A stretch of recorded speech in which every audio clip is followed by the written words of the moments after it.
عليكم ورحمة الله وبركاته. أعوذ بالله من الشيطان الرجيم. بسم الله الرحمن الرحيم. نحمد الله ونستعين ونصلي على حبيبه المصطفى وآله وأصحابه الشرفاء أما بعد. വളരെ സമാദരണീയരായ ഇതിന് അധ്യക്ഷത വഹിച്ചുകൊണ്ടിരിക്കുന്ന SPM തങ്ങൾ അവറുകളെ, റഹ്മാനിയയുടെ സർവസ്വമായ ചീക്കിലോട്ട് കുഞ്ഞബ്ദുള്ള മുസ്ലിയാർ ഉസ്താദ് അവറുകളെ, മഹമ്മൂദ് സഅദി അടക്കമുള്ള പണ്ഡിതന്മാരെ, മുറിച്ചാണ്ടി ഇബ്രാഹിം സാഹിബ് അടക്കമുള്ള പൊതുപ്രവർത്തകരെ, വളരെ പ്രിയങ്കരായ സഹൃദയരായ റഹ്മാനീസ് അസോസിയേഷൻ്റെ സാരഥികളെ, ഉസ്താദുമാരെ, സഹോദരങ്ങളെ, മുത്തഅല്ലിമീങ്ങളെ, പ്രിയപ്പെട്ടവരെ, ബാപ്പു ഉസ്താദിൻ്റെ നാമധേയത്തിൽ ഇവിടെ സാക്ഷാത്കരിക്കപ്പെട്ട തിയോർ പാർക്കിൻ്റെ പ്രൗഢമായ ഉദ്ഘാടന സമ്മേളന ചടങ്ങാണ് ഏകദേശം സമാപനത്തിലേക്ക് അടുക്കുന്നത്.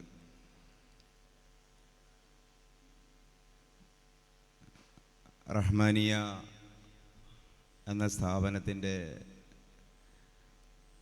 നാമധേയം തന്നെ മറ്റു പല സ്ഥാപനങ്ങളെ സംബന്ധിച്ചിടത്തോളവും നോക്കിയാൽ വ്യത്യസ്തമാണ്. റഹ്മാനി എന്ന ബിരുദനാമത്തിൽ തന്നെയുണ്ട് അള്ളാഹുവിൻ്റെ സിഫത്തുമായിട്ട് നേരിട്ടൊരു ബന്ധം. അള്ളാഹുവിൻ്റെ റഹ്മത്ത് കരഗതമാക്കിയവർ എന്ന അർത്ഥത്തിലായിരിക്കാം അന്നിതിന് നാമകരണം ചെയ്ത മഹത്തുക്കൾ റഹ്മാനിലേക്ക് ചേർത്തുകൊണ്ട് റഹ്മാനി എന്ന് വിളിച്ചിട്ടുണ്ടാവുക എന്നാണ് ഞാൻ വിചാരിക്കുന്നത്. അങ്ങനെയൊരു സ്ഥാപനത്തിൽ തന്നെ ആകണം റഹ്മാനായ അള്ളാഹുവിൻ്റെ പേരിൽ പടുത്തുയർത്തപ്പെടുന്ന ഒരു സൗധം അറിയപ്പെട്ടിടത്തോളം ഇദംപ്രഥമമായി കേരളത്തിൽ ഉയർന്നു വരേണ്ടത് എന്നുള്ളതും ഒരു നിയോഗമായി മനസ്സിലാക്കുകയാണ്. ബാപ്പു ഉസ്താദ് അടക്കമുള്ള വഫാത്തായി പോയ മഹാരഥന്മാർക്ക് അല്ലാഹു മഗ്ഫിറത്തും മർഹമത്തും പ്രദാനം ചെയ്യുമാറാകട്ടെ. നേരത്തെ ഇവിടെ സൂചിപ്പിക്കപ്പെട്ടതുപോലെ പൊതുവെ സാധാരണക്കാരെ സംബന്ധിച്ചിടത്തോളം, സാധാരണക്കാരൊക്കെ ഇവിടെ പങ്കെടുത്തതിൽ നല്ലൊരു ശതമാനവും അവരുടെ തിരക്ക് കൊണ്ട് പിരിഞ്ഞു പോയെങ്കിലും അപരിചിതമായൊരു പദമായിരിക്കും തിയോ പാർക്ക് എന്നുള്ളത്. പക്ഷെ നമ്മുടെ നിത്യജീവിതവുമായി വളരെ അഗാധമായ ബന്ധമുള്ള ഒരു വാക്ക് തന്നെയാണത്. തിയോളജി എന്ന് പറഞ്ഞാൽ വിശ്വാസശാസ്ത്രം, ദൈവശാസ്ത്രം എന്നാണ് അതിൻ്റെ വാക്കർത്ഥം. നാം ഇൽമുൽ അഖീദ, ഇൽമുൽ കലാം എന്നൊക്കെ പറയുന്നതിൻ്റെ ഒരു അക്കാദമികമായ പദമാണ് തിയോളജി. തിയോസ് എന്നായിരുന്നു പഴയകാലത്തെ ഏറ്റവും വലിയ തത്വചിന്തയുടെ കേന്ദ്രമായ ഗ്രീക്ക് സംസ്കാരത്തിലെ പ്രധാന ദൈവത്തിൻ്റെ പേര്. സർവേശ്വരൻ എന്ന് ഇവിടെയുള്ള ഹൈന്ദവ സഹോദരങ്ങൾ പറയുന്ന ആ സങ്കല്പത്തിൽ യവന ജനത വിശ്വസിച്ചിരുന്ന ദൈവത്തിൻ്റെ പേരാണ് തിയോസ്. ലോഗോസ് എന്ന് പറഞ്ഞാൽ ഗ്രീക്ക് ഭാഷയിൽ പഠനമെന്നാണ്. ദൈവത്തെ സംബന്ധിക്കുന്ന പഠനം എന്നേ ആ വാക്കിന് അർത്ഥമുള്ളൂ. അല്ലെങ്കിൽ അത്രയും വലിയൊരു ആശയമാണ് ആ വാക്ക് മുന്നോട്ട് വെക്കുന്നത്. കളിച്ച് ഉസ്താദുമാർ പാർക്കും കെട്ടി എന്ന് വിചാരിക്കാനും തിയോ പാർക്ക് എന്ന വാക്കിന് ആശയമുണ്ടാകും. പക്ഷേ അങ്ങനെയല്ല അതിൻ്റെ വാസ്തവം. വിനോദങ്ങളും ഉല്ലാസങ്ങളും ആശയപരമായി നേടാനും കൈമാറാനും സാധിക്കുന്ന അക്ഷരങ്ങളുടെയും ആശയങ്ങളുടെയും പാർക്കാണ് തിയോ പാർക്ക്. സ്വർഗത്തെ സംബന്ധിച്ചും വിശുദ്ധ ഖുർആൻ പാർക്ക് എന്ന ഒരാശയം തന്നെയാണ് മുന്നോട്ട് വെക്കുന്നത്. ജസാഉഹും ഇൻദ റബ്ബിഹിം ജന്നാത്തു അദ്നിൻ തജ്രി മിൻ തഹ്തിഹൽ അൻഹാർ ഖാലിദീന ഫീഹാ റളിയല്ലാഹു അൻഹും വറളു അൻ ദാലിക ലിമൻ ഖശിയ റബ്ബ.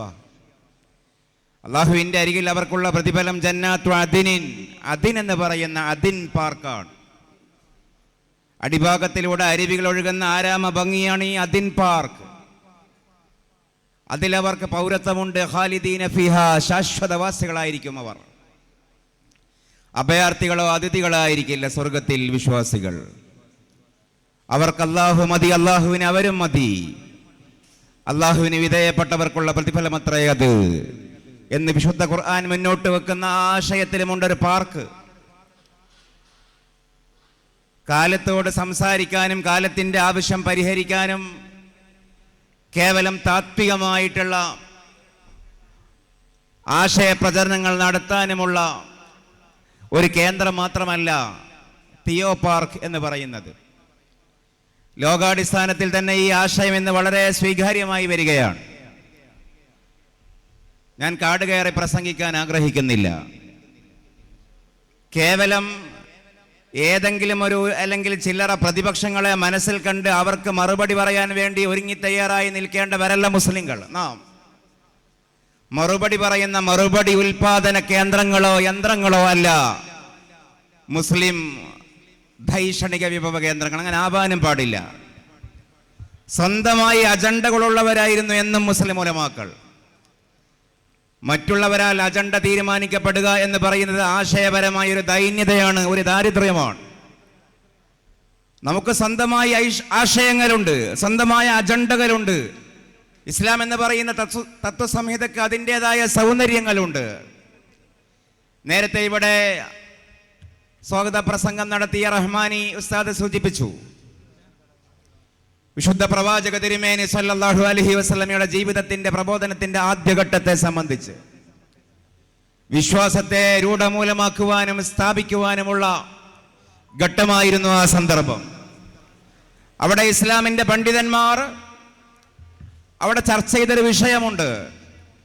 ഇന്നും ചിലപ്പോൾ നിരീശ്വരവാദികളും ഇസ്ലാം വിമർശകരും ഉന്നയിക്കുന്ന ഒരു സംശയം തന്നെയാണത്. എന്തിനാണ് അള്ളാഹുവിന്റെ പ്രവാചകരെ മക്കയിലേക്ക്, അറേബ്യയിലേക്ക്, ഹിജാസിലേക്ക് നിയോഗിച്ചത്? ഇന്നിവര് പറയാറുള്ളത് അമേരിക്കയിലേക്കോ യൂറോപ്പിലേക്കോ ചൈനയിലേക്കോ എന്നും നിയോഗിക്കാതെ അന്നത്തെ കാട്ടറബ് സമൂഹത്തിന്റെ ഇടയിലേക്ക് എന്തിനായിരുന്നു പ്രവാചകന്റെ നിയോഗമുണ്ടായത്? ധാരാളം പണ്ഡിതന്മാർ ഗൗരവത്തിൽ ആ വിഷയം ചർച്ച ചെയ്തിട്ടുണ്ട്. അള്ളാഹുവിന് എന്തും എവിടെയും എപ്പോഴും ചെയ്യാം. അൺക്വസ്റ്റൻഡ് ആണ്. യഫ്അലു മാ യശാ. പ്രവാചകനെ ഏത് നാട്ടിലേക്കും അയക്കാം. അള്ളാഹു എന്തുകൊണ്ടൊരു കാര്യം അങ്ങനെ ചെയ്തു ചെയ്തില്ല എന്നുള്ളത് വിശ്വാസശാസ്ത്രപരമായി സംഗതമായ ഒരു ആലോചനയേ അല്ല. അതേസമയം അതിന്റെ ഹിക്മത്തുകൾ പണ്ഡിതന്മാർ പരിശോധിച്ചിട്ടുണ്ട്. അതിൽ പ്രധാനപ്പെട്ട ഒന്ന്, നാഗരിക ഭൂമി കേന്ദ്രത്തിന്റെ മധ്യമാണ് എന്ന് പറഞ്ഞതുപോലെ അന്നത്തെ ലോക സംസ്കാരത്തിന്റെ കേന്ദ്രങ്ങൾ മെസപ്പൊട്ടോമിയ ആയാലും ചൈനീസ് ആയാലും ഇന്ത്യ ആയാലും മായനായാലും ബാബിലോണിയ ആയാലും ഈജിപ്ഷ്യൻ ആയാലും അവർ പരസ്പരം ട്രാൻസ്പാസ് ചെയ്യുന്ന, കണ്ടുമുട്ടാൻ ഇടയുള്ള ഒരു പൊതുവായ ഗമനാഗമനത്തിന്റെ കേന്ദ്രമായിരുന്നു, റൗണ്ട് അബൌട്ടായിരുന്നു ഹിജാസ് എന്നുള്ളതാണ് അതിൻ്റെ ഭൂമിശാസ്ത്രപരമായ ഒരു കാരണം. പക്ഷെ അതിൻ്റെ ആശയപരമായ കാരണമാണ് ഈ കാലഘട്ടത്തിൽ നാം ഗൗരവത്തിൽ ആലോചിക്കേണ്ടത്. അതിൻ്റെ ആശയപരമായ കാരണം, ഹിജാസിന്റെ വെളിയിലായിരുന്ന പ്രവാചകന്റെ നിയോഗമെങ്കിൽ സ്വന്തം അജണ്ട നടപ്പിൽ വരുത്തുവാൻ പ്രവാചകന് സമയം കിട്ടുമായിരുന്നില്ല എന്നുള്ളതാണ്. കാരണം ഹിജാസിന്റെ വെളിയിൽ ഏത് ഭൂപ്രദേശം നോക്കിയാലും, ഒന്ന് ഞാൻ നേരത്തെ സൂചിപ്പിച്ച ഈ ഗ്രീക്ക് സംസ്കാരത്തിന്റെ യവന കേന്ദ്രമാണ്. ഏകദേശം ഇന്നത്തെ തുർക്കി മുതൽ പശ്ചിമ യൂറോപ്പ് മുതൽ പടിഞ്ഞാറോട്ട് പടരുന്ന അന്നത്തെ യവന സംസ്കാരത്തിന്റെ കേന്ദ്രം. അവിടെ അന്ന് തത്വശാസ്ത്രങ്ങളുണ്ടായിരുന്നു. അരിസ്റ്റോട്ടലിന്റെ, പ്ലാറ്റോയുടെ, ഗ്യാലന്റെ, എപ്പിക്യൂറസിന്റെ ധാരാളം നിരീശ്വരവാദങ്ങൾ അടങ്ങിയ തത്വശാസ്ത്രങ്ങളുടെ കേന്ദ്രമായിരുന്നു അന്നത്തെ ഗ്രീക്ക്, അല്ലെങ്കിൽ അന്നത്തെ ആ പ്രദേശം. ആ പ്രദേശത്തേക്ക് പ്രവാചകൻ വന്നാൽ അവരെ ഖണ്ഡിക്കാനും അവർക്ക് മറുപടി കൊടുക്കാനും അവരോട് സംവാദം നടത്തുവാനും മാത്രമേ പ്രവാചകന് സമയം കിട്ടുമായിരുന്നുള്ളൂ. ഇനി ഹിജാസിന്റെ വെളിയിലേക്കുള്ള അറേബ്യയിലേക്ക് തന്നെ പോയാൽ മിഡിൽ ഈസ്റ്റിന്റെ ഒരു ഭാഗത്ത് മുഴുവനും യഹൂദരായിരുന്നു. ആ യഹൂദരുടെ ജൂത കേന്ദ്രങ്ങളിലേക്ക് പോയാൽ നിരന്തരം മാറ്റിമറിക്കപ്പെട്ട തൗറാത്തുമായി സംവാദം നടത്തുവാനേ പ്രവാചകന് സമയമുണ്ടാകുമായിരുന്നുള്ളൂ. ക്രൈസ്തവ സമൂഹം ആധിപത്യം സ്ഥാപിച്ച പ്രദേശങ്ങളിലേക്ക് പ്രവാചകന്റെ നിയോഗമുണ്ടായാൽ മാറ്റിമറിക്കപ്പെട്ട ഇഞ്ചീലിന്റെ കാര്യത്തിൽ സംവാദം നടത്തുവാനും അവരോട് ആശയ സംഘടനത്തിലും സംഘർഷത്തിലും ഏർപ്പെടുവാനും മാത്രമേ പ്രവാചകന് സമയം കിട്ടുമായിരുന്നുള്ളൂ. ഇങ്ങനെ മറ്റുള്ളവരാൽ അജണ്ട തീരുമാനിക്കപ്പെടുന്ന ഒരു ദയനീയതയിലേക്ക് നയിക്കപ്പെടേണ്ടവരല്ല. ഖദ് ജാഅക്കും മിനല്ലാഹി നൂറും വകിതാബും മുബീൻ യഹ്ദീ ബിഹില്ലാഹു മൻ ഇത്തബഅ റിദ്വാനഹു സുബുലസ്സലാം വയുഖ്രിജുഹും മിനൽ-ളുലുമാതി ഇലൻ-നൂരി ബിഇദ്നിഹി വയഹ്ദീഹിം ഇലാ സിറാത്തിൻ മുസ്തഖീം. സ്വന്തമായ പോളിസികളും സ്വന്തമായ പ്ലാനിങ്ങും സ്വന്തമായ അജണ്ടയും സ്വന്തമായ നിലയും സ്വന്തമായ നിലപാടും സ്വന്തമായിട്ടുള്ള കാഴ്ചപ്പാടും സ്വന്തമായ പ്രപഞ്ച വീക്ഷണവും സ്വന്തമായ ജീവിത വീക്ഷണവും സ്വന്തവും സ്വകീയവുമായിട്ടുള്ള മൗലികമായ തത്വശാസ്ത്രവുമുള്ള പരിശുദ്ധ മുഹമ്മദ് റസൂലുള്ളാഹി സ്വല്ലല്ലാഹു അലൈഹി വസല്ലം ഒരു പ്ലാങ്ക് ആയിട്ടുള്ള ഒരു എല്ലാ ആശയങ്ങളും പ്രചരിപ്പിക്കുവാൻ സാധിക്കുന്ന ഒരു പ്രതലത്തിലേക്കാണ് നിയുക്തനാവേണ്ടത്. അതുകൊണ്ടാണ് അറേബ്യയിലേക്ക് നിയുക്തനായത്. അവിടെ ആചാര്യ മതങ്ങളൊന്നും ഉണ്ടായിരുന്നില്ല. അന്ന് യഹൂദ സിദ്ധാന്തം ഹിജാസിലുണ്ടായിരുന്നില്ല, നസാറ സിദ്ധാന്തം മക്കയിലുണ്ടായിരുന്നില്ല. എന്നാലോ അവർ സാഹിത്യത്തിൽ വിൽപ്പന്നരായിരുന്നു, വലിയ ഓർമ്മശക്തിയുള്ളവരായിരുന്നു. ലോകത്തിന്റെ ഏത് ഭാഗത്തേക്കും സഞ്ചാരം നിരന്തരം നടത്തുന്ന, ദേശാടനം നടത്തുന്ന വ്യാപാരികളായിരുന്നു. ഞാൻ ഈ വിഷയം ഇവിടെ ഊന്നി പറയുന്നത്, മറ്റുള്ളവരാൽ അജണ്ട തീരുമാനിക്കപ്പെടുക എന്നുള്ള അവസ്ഥ ഒരിക്കലും അഹ്ലുസുന്നയുടെ ഉലമാഇനെ ഒരു കാലഘട്ടത്തിലും സ്വാധീനിച്ചിട്ടില്ല. അതുകൊണ്ട് തിയോ പാർക്കിന്റെ അജണ്ടകളും തിയോ പാർക്കിന്റെ ഒബ്ജക്റ്റീവുകളും അത് മറ്റുള്ളവർ നിർണയിക്കുന്ന ഒബ്ജക്റ്റീവുകൾ ആകാതെ, അതാണ് ഇവിടെ ആമുഖത്തിൽ സൂചിപ്പിച്ചത്, അതാണ് സയ്യിദുൽ ഉലമ പറഞ്ഞത്, അതാണ് അഹ്ലുസുന്നയുടെ നിലപാടും. നമ്മൾ എന്താണോ ഇസ്ലാമിന്റെ സൗന്ദര്യമാണ് ഈ സമൂഹത്തിന് പരിചയപ്പെടുത്തേണ്ടത്. ഇസ്ലാമിന്റെ സൗന്ദര്യം പരിചയപ്പെടുത്തുമ്പോൾ ബാക്കി മുഴുവനും അതിൽപ്പെട്ടു. എല്ലെങ്കിലും ആലോചിച്ച് നോക്കൂ, ഈ ഒരു വശം ഇവിടെ ഉള്ളപ്പോൾ തന്നെ വിശുദ്ധ ഖുർആൻ മറ്റൊരാശയവും മുന്നോട്ട് വെക്കുന്നുണ്ട്. എന്താണ് ആ ആശയം? ആ ആശയം ഒരു കാലഘട്ടം നേരിടുന്ന പ്രശ്നങ്ങളെ പർവ്വതീകരിച്ച് പറയാതെ അതിന്റെ പരിഹാരം മാത്രം പറയുക എന്നുള്ളതാണ് ഉലമാഇന്റെ രീതി. പ്രശ്നങ്ങൾ പർവ്വതീകരിച്ച് പറഞ്ഞ് പ്രസംഗിക്കുക എന്നുള്ളത് രാഷ്ട്രീയക്കാരുടെ സമീപനമാണ്. അത് രാഷ്ട്രീയത്തിന്റെ ഒരു പോരായ്മയല്ല, അതിനാണ് രാഷ്ട്രീയം. പക്ഷമുണ്ടാകണം, ഭരണപക്ഷമുണ്ടാകണം, പ്രതിപക്ഷമുണ്ടാകണം. പ്രതിപക്ഷം ഭരണപക്ഷത്തിന്റെ കുഴപ്പങ്ങൾ പറയണം. അത് രാഷ്ട്രീയത്തിന്റെ സ്വഭാവമാണ്. ആ സ്വഭാവമില്ലെങ്കിൽ ഡെമോക്രസി ഇല്ലാതാകും. അതേസമയം ഇവിടെ മതപരമായ ശറഇന്റെ അടിസ്ഥാനപരമായ പ്രവാചകന്റെ പാരമ്പര്യം സമൂഹത്തിൽ പകർത്തി കാണിച്ചു കൊടുക്കേണ്ട പണ്ഡിതന്മാർ സമൂഹത്തിൽ പ്രശ്നങ്ങൾ പറയുന്നവരാകാൻ പാടില്ല, മറിച്ച് ആ പ്രശ്നങ്ങൾക്ക് പരിഹാരം പറയുന്നവരാകണം. വിശുദ്ധ ഖുർആനിൽ ഏറ്റവും ശ്രദ്ധേയമായ സംഭവങ്ങളിലൊന്നാണല്ലോ സൂറത്ത് യൂസുഫിൽ പറയുന്ന മഹാനായ പ്രവാചക തിരുമേനിയായിട്ടുള്ള യൂസുഫ് അലൈഹിസ്സലാം, അദ്ദേഹത്തിന്റെ മഹാസംഭവം. ഞാൻ ആ കഥയിലേക്ക് പോവുകയല്ല. അദ്ദേഹത്തിന് സ്വപ്ന വ്യാഖ്യാന സിദ്ധി ഉണ്ടായിരുന്നു. എല്ലാ കാര്യങ്ങളും അദ്ദേഹം തഴബീറുൽ റുഅ്യ അദ്ദേഹം വളരെ വിദഗ്ധമായി നടത്തുമായിരുന്നു. അദ്ദേഹത്തിന്റെ മുമ്പിൽ ഈജിപ്തിന്റെ ഭരണാധികാരിയായ അബ്ദുൽ അസീസ് കണ്ട ഒരു സ്വപ്നം വിശദീകരിക്കപ്പെടുകയും അദ്ദേഹം അതിന് വളരെ കൃത്യമായ വിശദീകരണം കൊടുക്കുകയും ചെയ്ത സംഭവം നമ്മളൊക്കെ പാട്ടിലും കഥയിലും കഥാപ്രസംഗത്തിലും ആദിലുമൊക്കെ പലതവണ കേട്ടതാണ്. എന്താണ് ആ സംഭവം? വിശുദ്ധ ഖുർആൻ എന്താണ് സൂചിപ്പിക്കുന്നത്? അബ്ദുൽ അസീസ് ഒരു കിനാബ് കണ്ടു. എന്താണ് അബ്ദുൽ അസീസ് കണ്ട കിനാബ്? അബ്ദുൽ അസീസ് കണ്ട കിനാബ് ഈ ജയിലിൽ പാർക്കുന്ന യുവകോമളനായ യൂസുഫിന്റെ മുമ്പിൽ, യൂസുഫ് അലൈഹിസ്സലാമിന്റെ മുമ്പിൽ മറ്റൊരു തടവ് പുള്ളി അവതരിപ്പിക്കുന്നത് വിശുദ്ധ ഖുർആൻ കോട്ട് ചെയ്യുന്നുണ്ട്. യൂസുഫ് അയ്യുഹ സദ്ദീഖു അഫ്തിന ഫീ സബ്ഇ ബഖറാത്തിൻ സിമാൻ യഅകുലുഹുന്ന സബഉൻ ഇജാഫ് വഫീ സബ്ഇ സുംബുലാത്തിൻ ഖുളറിൻ വഉഖറ യാബിസാസ് ലഅല്ലി അർജു ഇലന്നാസ് ലഅല്ലഹും യഅലമൂൻ. ഇതാണ് മഹാനായ യൂസുഫ് അലൈഹിസ്സലാമിന്റെ മുമ്പിൽ ഉന്നയിക്കപ്പെട്ട വളരെ പ്രമാദമായിട്ടുള്ള ഭീഷണമായിട്ടുള്ള ആ സ്വപ്നം. യൂസുഫ്, പ്രിയപ്പെട്ട യൂസുഫേ, അയ്യുഹ സദ്ദീഖ്, പ്രിയപ്പെട്ട ചങ്ങാതി, അഫ്തിന, ഒന്ന് വിശദീകരിച്ച് തരുവിൻ ഞങ്ങൾക്ക്. എന്താണ് വിശദീകരിച്ച് തരേണ്ടത്? അബ്ദുൽ അസീസ് കണ്ട ഒരു സ്വപ്നമാണ് വിശദീകരിച്ച് തരേണ്ടത്. അദ്ദേഹം കണ്ട സ്വപ്നം ഫീ സബ്ഇ ബഖറാത്തിൻ സിമാൻ, അദ്ദേഹം ആദ്യം 7 തടിച്ച് കൊഴുത്ത പശുക്കളെ കാണുകയാണ്. പിന്നീട് യഅകുലുഹുന്ന സബ്ഉൻ ഇജാഫ്, പിന്നീട് അതിനെ ഈ മെലിഞ്ഞൊട്ടി 7 പശുക്കൾ തിന്നുകളയുകയാണ്. വഫീ സബ്ഇ സുംബുലാത്തിൻ ഖുളറിൻ, അതേപോലെ അദ്ദേഹം കണ്ട മറ്റൊരു സ്വപ്നം വളരെ ഹരിതാപമായിട്ടുള്ള 7 ധാന്യക്കതിരുകൾ അദ്ദേഹം കാണുന്നു. അതിനുശേഷം വാടിക്കൂടിപ്പോയിട്ടുള്ള, ഉണങ്ങി ചപ്പിപ്പോയിട്ടുള്ള 7 ധാന്യക്കതിരുകളും അദ്ദേഹം കാണുകയാണ്. ഈ സ്വപ്നത്തിന്റെ വ്യാഖ്യാനം ഞങ്ങൾക്ക് നീ പറഞ്ഞു തന്നാൽ ഇത് ഞങ്ങൾ സമൂഹത്തോട് പറഞ്ഞ് ഇതിൽ പാനിക്കാവേണ്ടതില്ല എന്ന് ഭരണാധികാരികളോടും കൊട്ടാര ഭരണപ്രമുഖരോടും ഞങ്ങൾ വിശദീകരിച്ചു കൊടുക്കും എന്ന് ഈ സഹോദരൻ സയ്യിദുനാ യൂസുഫ് അലൈഹിസ്സലാമിനോട് പറയുന്നു. എന്താണ് പണ്ഡിതന്മാർ ചെയ്യേണ്ടത് എന്നാണ് ഞാൻ പറയുന്നത്. അതിനെന്താണ് സയ്യിദുനാ യൂസുഫ് അലൈഹിസ്സലാം മറുപടി പറയുന്നത്? ഇങ്ങനെ ഒരു വിഷയം ഇവിടെയുള്ള ഏതെങ്കിലും രാഷ്ട്രീയക്കാരന് മുമ്പിലെത്തിയാൽ എന്താണ് അവരുടെ ഒരു മനഹജ്? അവർ ആ വിഷയത്തെ പർവ്വതീകരിക്കുകയാണ് ചെയ്യുക, പൊടിപ്പും തങ്ങലും വെക്കുകയാണ് ചെയ്യുക, ഉള്ളതും ഇല്ലാത്തതും അതിൻ്റെ കൂടെ കൂട്ടിച്ചേർക്കുകയാണ് ചെയ്യുക. അതേസമയം ഉലമാ ചെയ്യേണ്ട വഴി അതല്ല.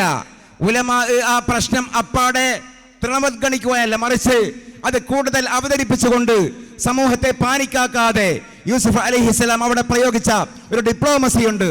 യൂസുഫ് അലൈഹിസ്സലാം പരിഹാരമാണ് പറയുന്നത്.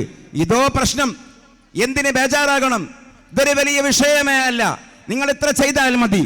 തസ്റഊന സബ്അ സിനീന തഅബാ ഫമാ ഹസത്തും ഫദറൂഹു ഫീ സുംബലി ഇല്ലാ ഖലീലൻ മിമ്മാ തഅകുലൂൻ ثم يأتي من بعد ذلك سبع شداد يأكل ما قدمتم لهن إلا قليلا مما تحسنون.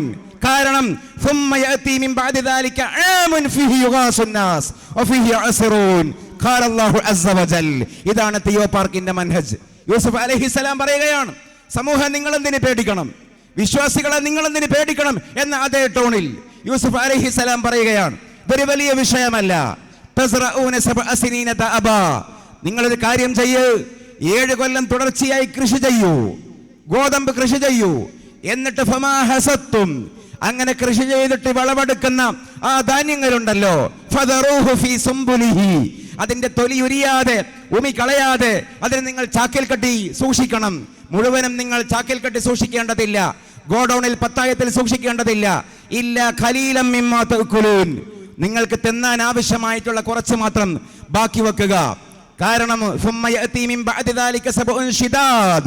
അതിന്റെ ശേഷം വരുന്ന 7 കൊല്ലം ക്ഷാമത്തിന്റെയും കാഠിന്യത്തിന്റെയും പാരിഷത്തിന്റെയും പട്ടിണിയുടെയും വറുതിയുടെയും കൊല്ലങ്ങളാണ്.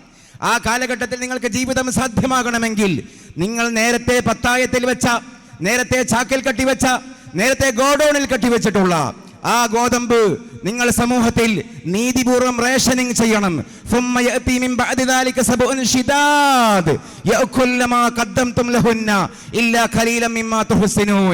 അത് നിങ്ങൾ റേഷനിങ് ചെയ്തിട്ട് മുഴുവനും നിങ്ങൾ ഇങ്ങനെ വിതരണം ചെയ്തിട്ട് തിന്ന് തുലച്ചു കളയരുത്.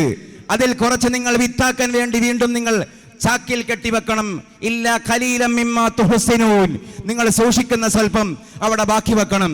എന്തുകൊണ്ടെന്നാൽ സുമ്മ യഅതി മിൻ ബഅദി ദാലിക ആമുൻ ഫീഹി യുഗാസു സുമ്മ യഅതി മിൻ ബഅദി ദാലിക ആമുൻ യുഗാസു ഫീഹി الناس വഫീഹി യഅസിറൂൻ. നമ്മളെ ഭാഷയിൽ പറഞ്ഞാൽ അതിന്റെ പിറ്റേ കൊല്ലം വരുന്ന കർക്കടകത്തിലും അടവത്തിലും നല്ല മഴ കിട്ടും. ഞാറ്റുവേല അടവപ്പാതിയിൽ നല്ല മഴ കിട്ടും. ആ മഴ കിട്ടുന്ന കാലാവസ്ഥയിൽ നമുക്ക് മനോഹരമായി കൃഷി ചെയ്യാമല്ലോ. അതായത് ആസൂത്രണം ചെയ്ത് 7 കൊല്ലം കൊണ്ട് ഈ വിഷയത്തെ അവധാനതയോടെ, കത്തിക്കാതെ, സംയമനത്തോടെ കൈകാര്യം ചെയ്താൽ ഇങ്ങനെ ഒരു വിഷയമേ ഈ നാട്ടിൽ ഇല്ലാതിരുന്നു എന്നതുപോലെ നമുക്ക് മറികടക്കാൻ കഴിയും. അതാണ് ഉലമാഇന്റെ വഴി. അല്ലാതെ ആലോചിച്ച് നോക്കൂ, നിരീശ്വരവാദികൾ നാട് മുഴുവനും നിറഞ്ഞിരിക്കുന്നു, യുക്തിവാദികൾ നാട് മുഴുവനും നിറഞ്ഞിരിക്കുന്നു, സ്വതന്ത്രചിന്തകൾ നാട് മുഴുവനും നിറഞ്ഞിരിക്കുന്നു. മുസ്ലിം ചെറുപ്പക്കാരുടെയും ചെറുപ്പക്കാരികളുടെയും വിശ്വാസം അപഹരിച്ചു കൊണ്ടുപോകുന്നു എന്ന് കണ്ണീരോടെ കഥനം പറയുകയും പരിവേദനങ്ങൾ പറയുകയും പരാതി പറയുകയും ചെയ്യുക എന്നുള്ളത് ഉലമാഇന്റെ വഴിയേ അല്ല. അങ്ങനെ ഒരു യുക്തിവാദികൾ ഇവിടെ നിറഞ്ഞു കിടക്കുന്നില്ല. അങ്ങനെ കൊള്ളാവുന്ന നിരീശ്വരവാദികൾ കേരളത്തിൽ നിലവിൽ ജീവനോടെ ഇല്ല. അങ്ങനെ കൊള്ളാവുന്ന സ്വതന്ത്രചിന്തകന്മാർ ഇവിടെ കേരളത്തിൽ ഇന്ന് ജീവിച്ചിരിക്കുന്നില്ല എന്നുള്ളതാണ് പരമാർത്ഥം. ഞാൻ കേവലം ഭംഗി വാക്ക് പറയുകയല്ല. ആയിരക്കണക്കിന് കൊല്ലം മുമ്പ്, നൂറ്റാണ്ടുകൾക്ക് മുമ്പ് മുസ്ലിം ലോകത്തോട് സംവദിക്കുകയും മുസ്ലിം ലോകത്തോട് സംഘർഷപ്പെടുകയും മുസ്ലിം ലോകത്തോട് സംഘടനകളിൽ ഏർപ്പെടുകയും ചെയ്തിട്ടുള്ള വളരെ പ്രഗത്ഭരായിട്ടുള്ള നിരീശ്വരവാദികൾ ഉണ്ടായിരുന്നു, പ്രഗത്ഭരായിട്ടുള്ള പ്രകൃതിവാദികൾ ഉണ്ടായിരുന്നു. ഞാൻ നേരത്തെ എണ്ണി. എപ്പിക്രസ് ഉണ്ടായിരുന്നു, ഗാലൻ ഉണ്ടായിരുന്നു, കണാദൻ ഉണ്ടായിരുന്നു, ഒരുപാട് മഹർഷിമാരുണ്ടായിരുന്നു. ഇവിടെ ഇന്ത്യയിൽ ചാർവാകൻ ഉണ്ടായിരുന്നു, തിരുക്കുറൾ ഉണ്ടായിരുന്നു, തിരുവള്ളുവർ ഉണ്ടായിരുന്നു, അരിസ്റ്റോട്ടിൽ ഉണ്ടായിരുന്നു, പ്ലാറ്റോയുണ്ടായിരുന്നു. പഴയ കാലത്തേക്കൊന്നും പോകണ്ട. 50-70 കൊല്ലം മുമ്പ്, ഞാനിവിടെ പേരുകൾ പരാമർശിക്കാൻ ആഗ്രഹിക്കുന്നില്ല, ധാരാളം കൊള്ളാവുന്ന യുഗതിവാദികളും നിരീശ്വരവാദികളും കേരളത്തിലുണ്ടായിരുന്നു. ഒറ്റ കാര്യം നമ്മൾ ആലോചിക്കണം, ഒരു കാര്യം നമ്മൾ ഗൗരവത്തിൽ ചിന്തിക്കണം.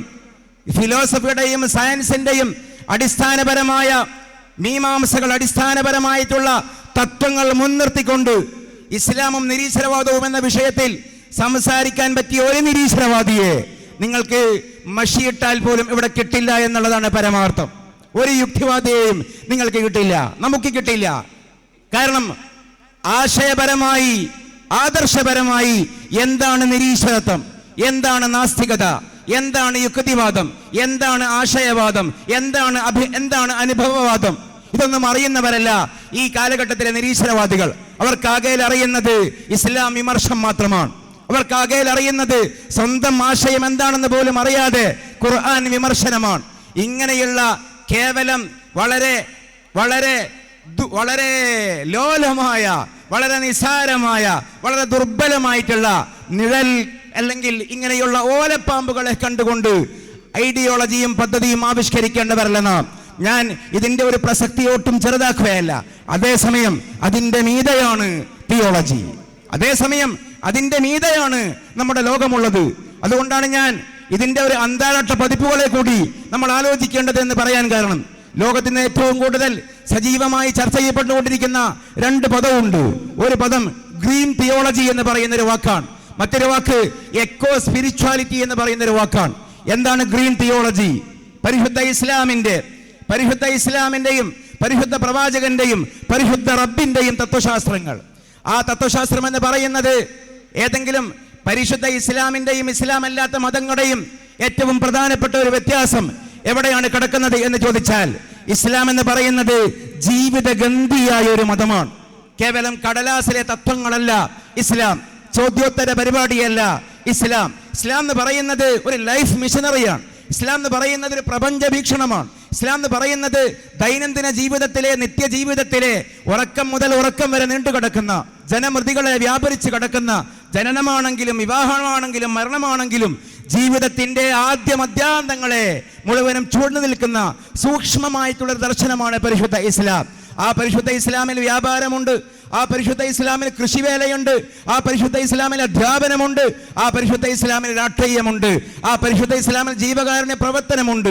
ഏതൊക്കെ മേഖലകളെ, ജീവിത മേഖലകളെ ഇസ്ലാം സ്വാധീനിക്കുന്നുവോ, ഇസ്ലാം സ്പർശിക്കുന്നുവോ, അവിടെയെല്ലാം അള്ളാഹുവിന്റെ തത്വങ്ങളെ, അള്ളാഹുവിന്റെ ദർശനങ്ങളെ, പ്രവാചകന്റെ പാഠങ്ങളെ, അധ്യാപനങ്ങളെ പകർത്തുക എന്നുള്ളതാണ് തിയോ പാർക്കിന്റെ അടിസ്ഥാനപരമായ ഉദ്ദേശം. അതിനുവേണ്ടിയുള്ള സൗകര്യങ്ങൾ കൊണ്ടുവരിക.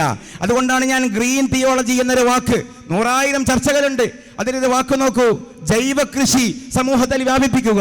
ഇത് മുസ്ലിം തിയോളജിയന്മാരുടെ ദൗത്യമായിട്ടാണ് ലോകതലത്തിൽ നടന്നുകൊണ്ടിരിക്കുന്നത്. ജൈവ കൃഷി വ്യാപിപ്പിക്കുക, രാസവളങ്ങളിടാത്ത, ആളുകളെ മാരക രോഗികളാക്കാത്ത, ക്യാൻസർ രോഗം പ്രചരിപ്പിക്കാത്ത, നമ്മുടെ നാട്ടിൽ കോഴിപ്പീടികകൾ പൊങ്ങുന്ന പോലെയാണ് ഡയാലിസിന്റെ കേന്ദ്രങ്ങൾ പൊങ്ങി വരുന്നത്.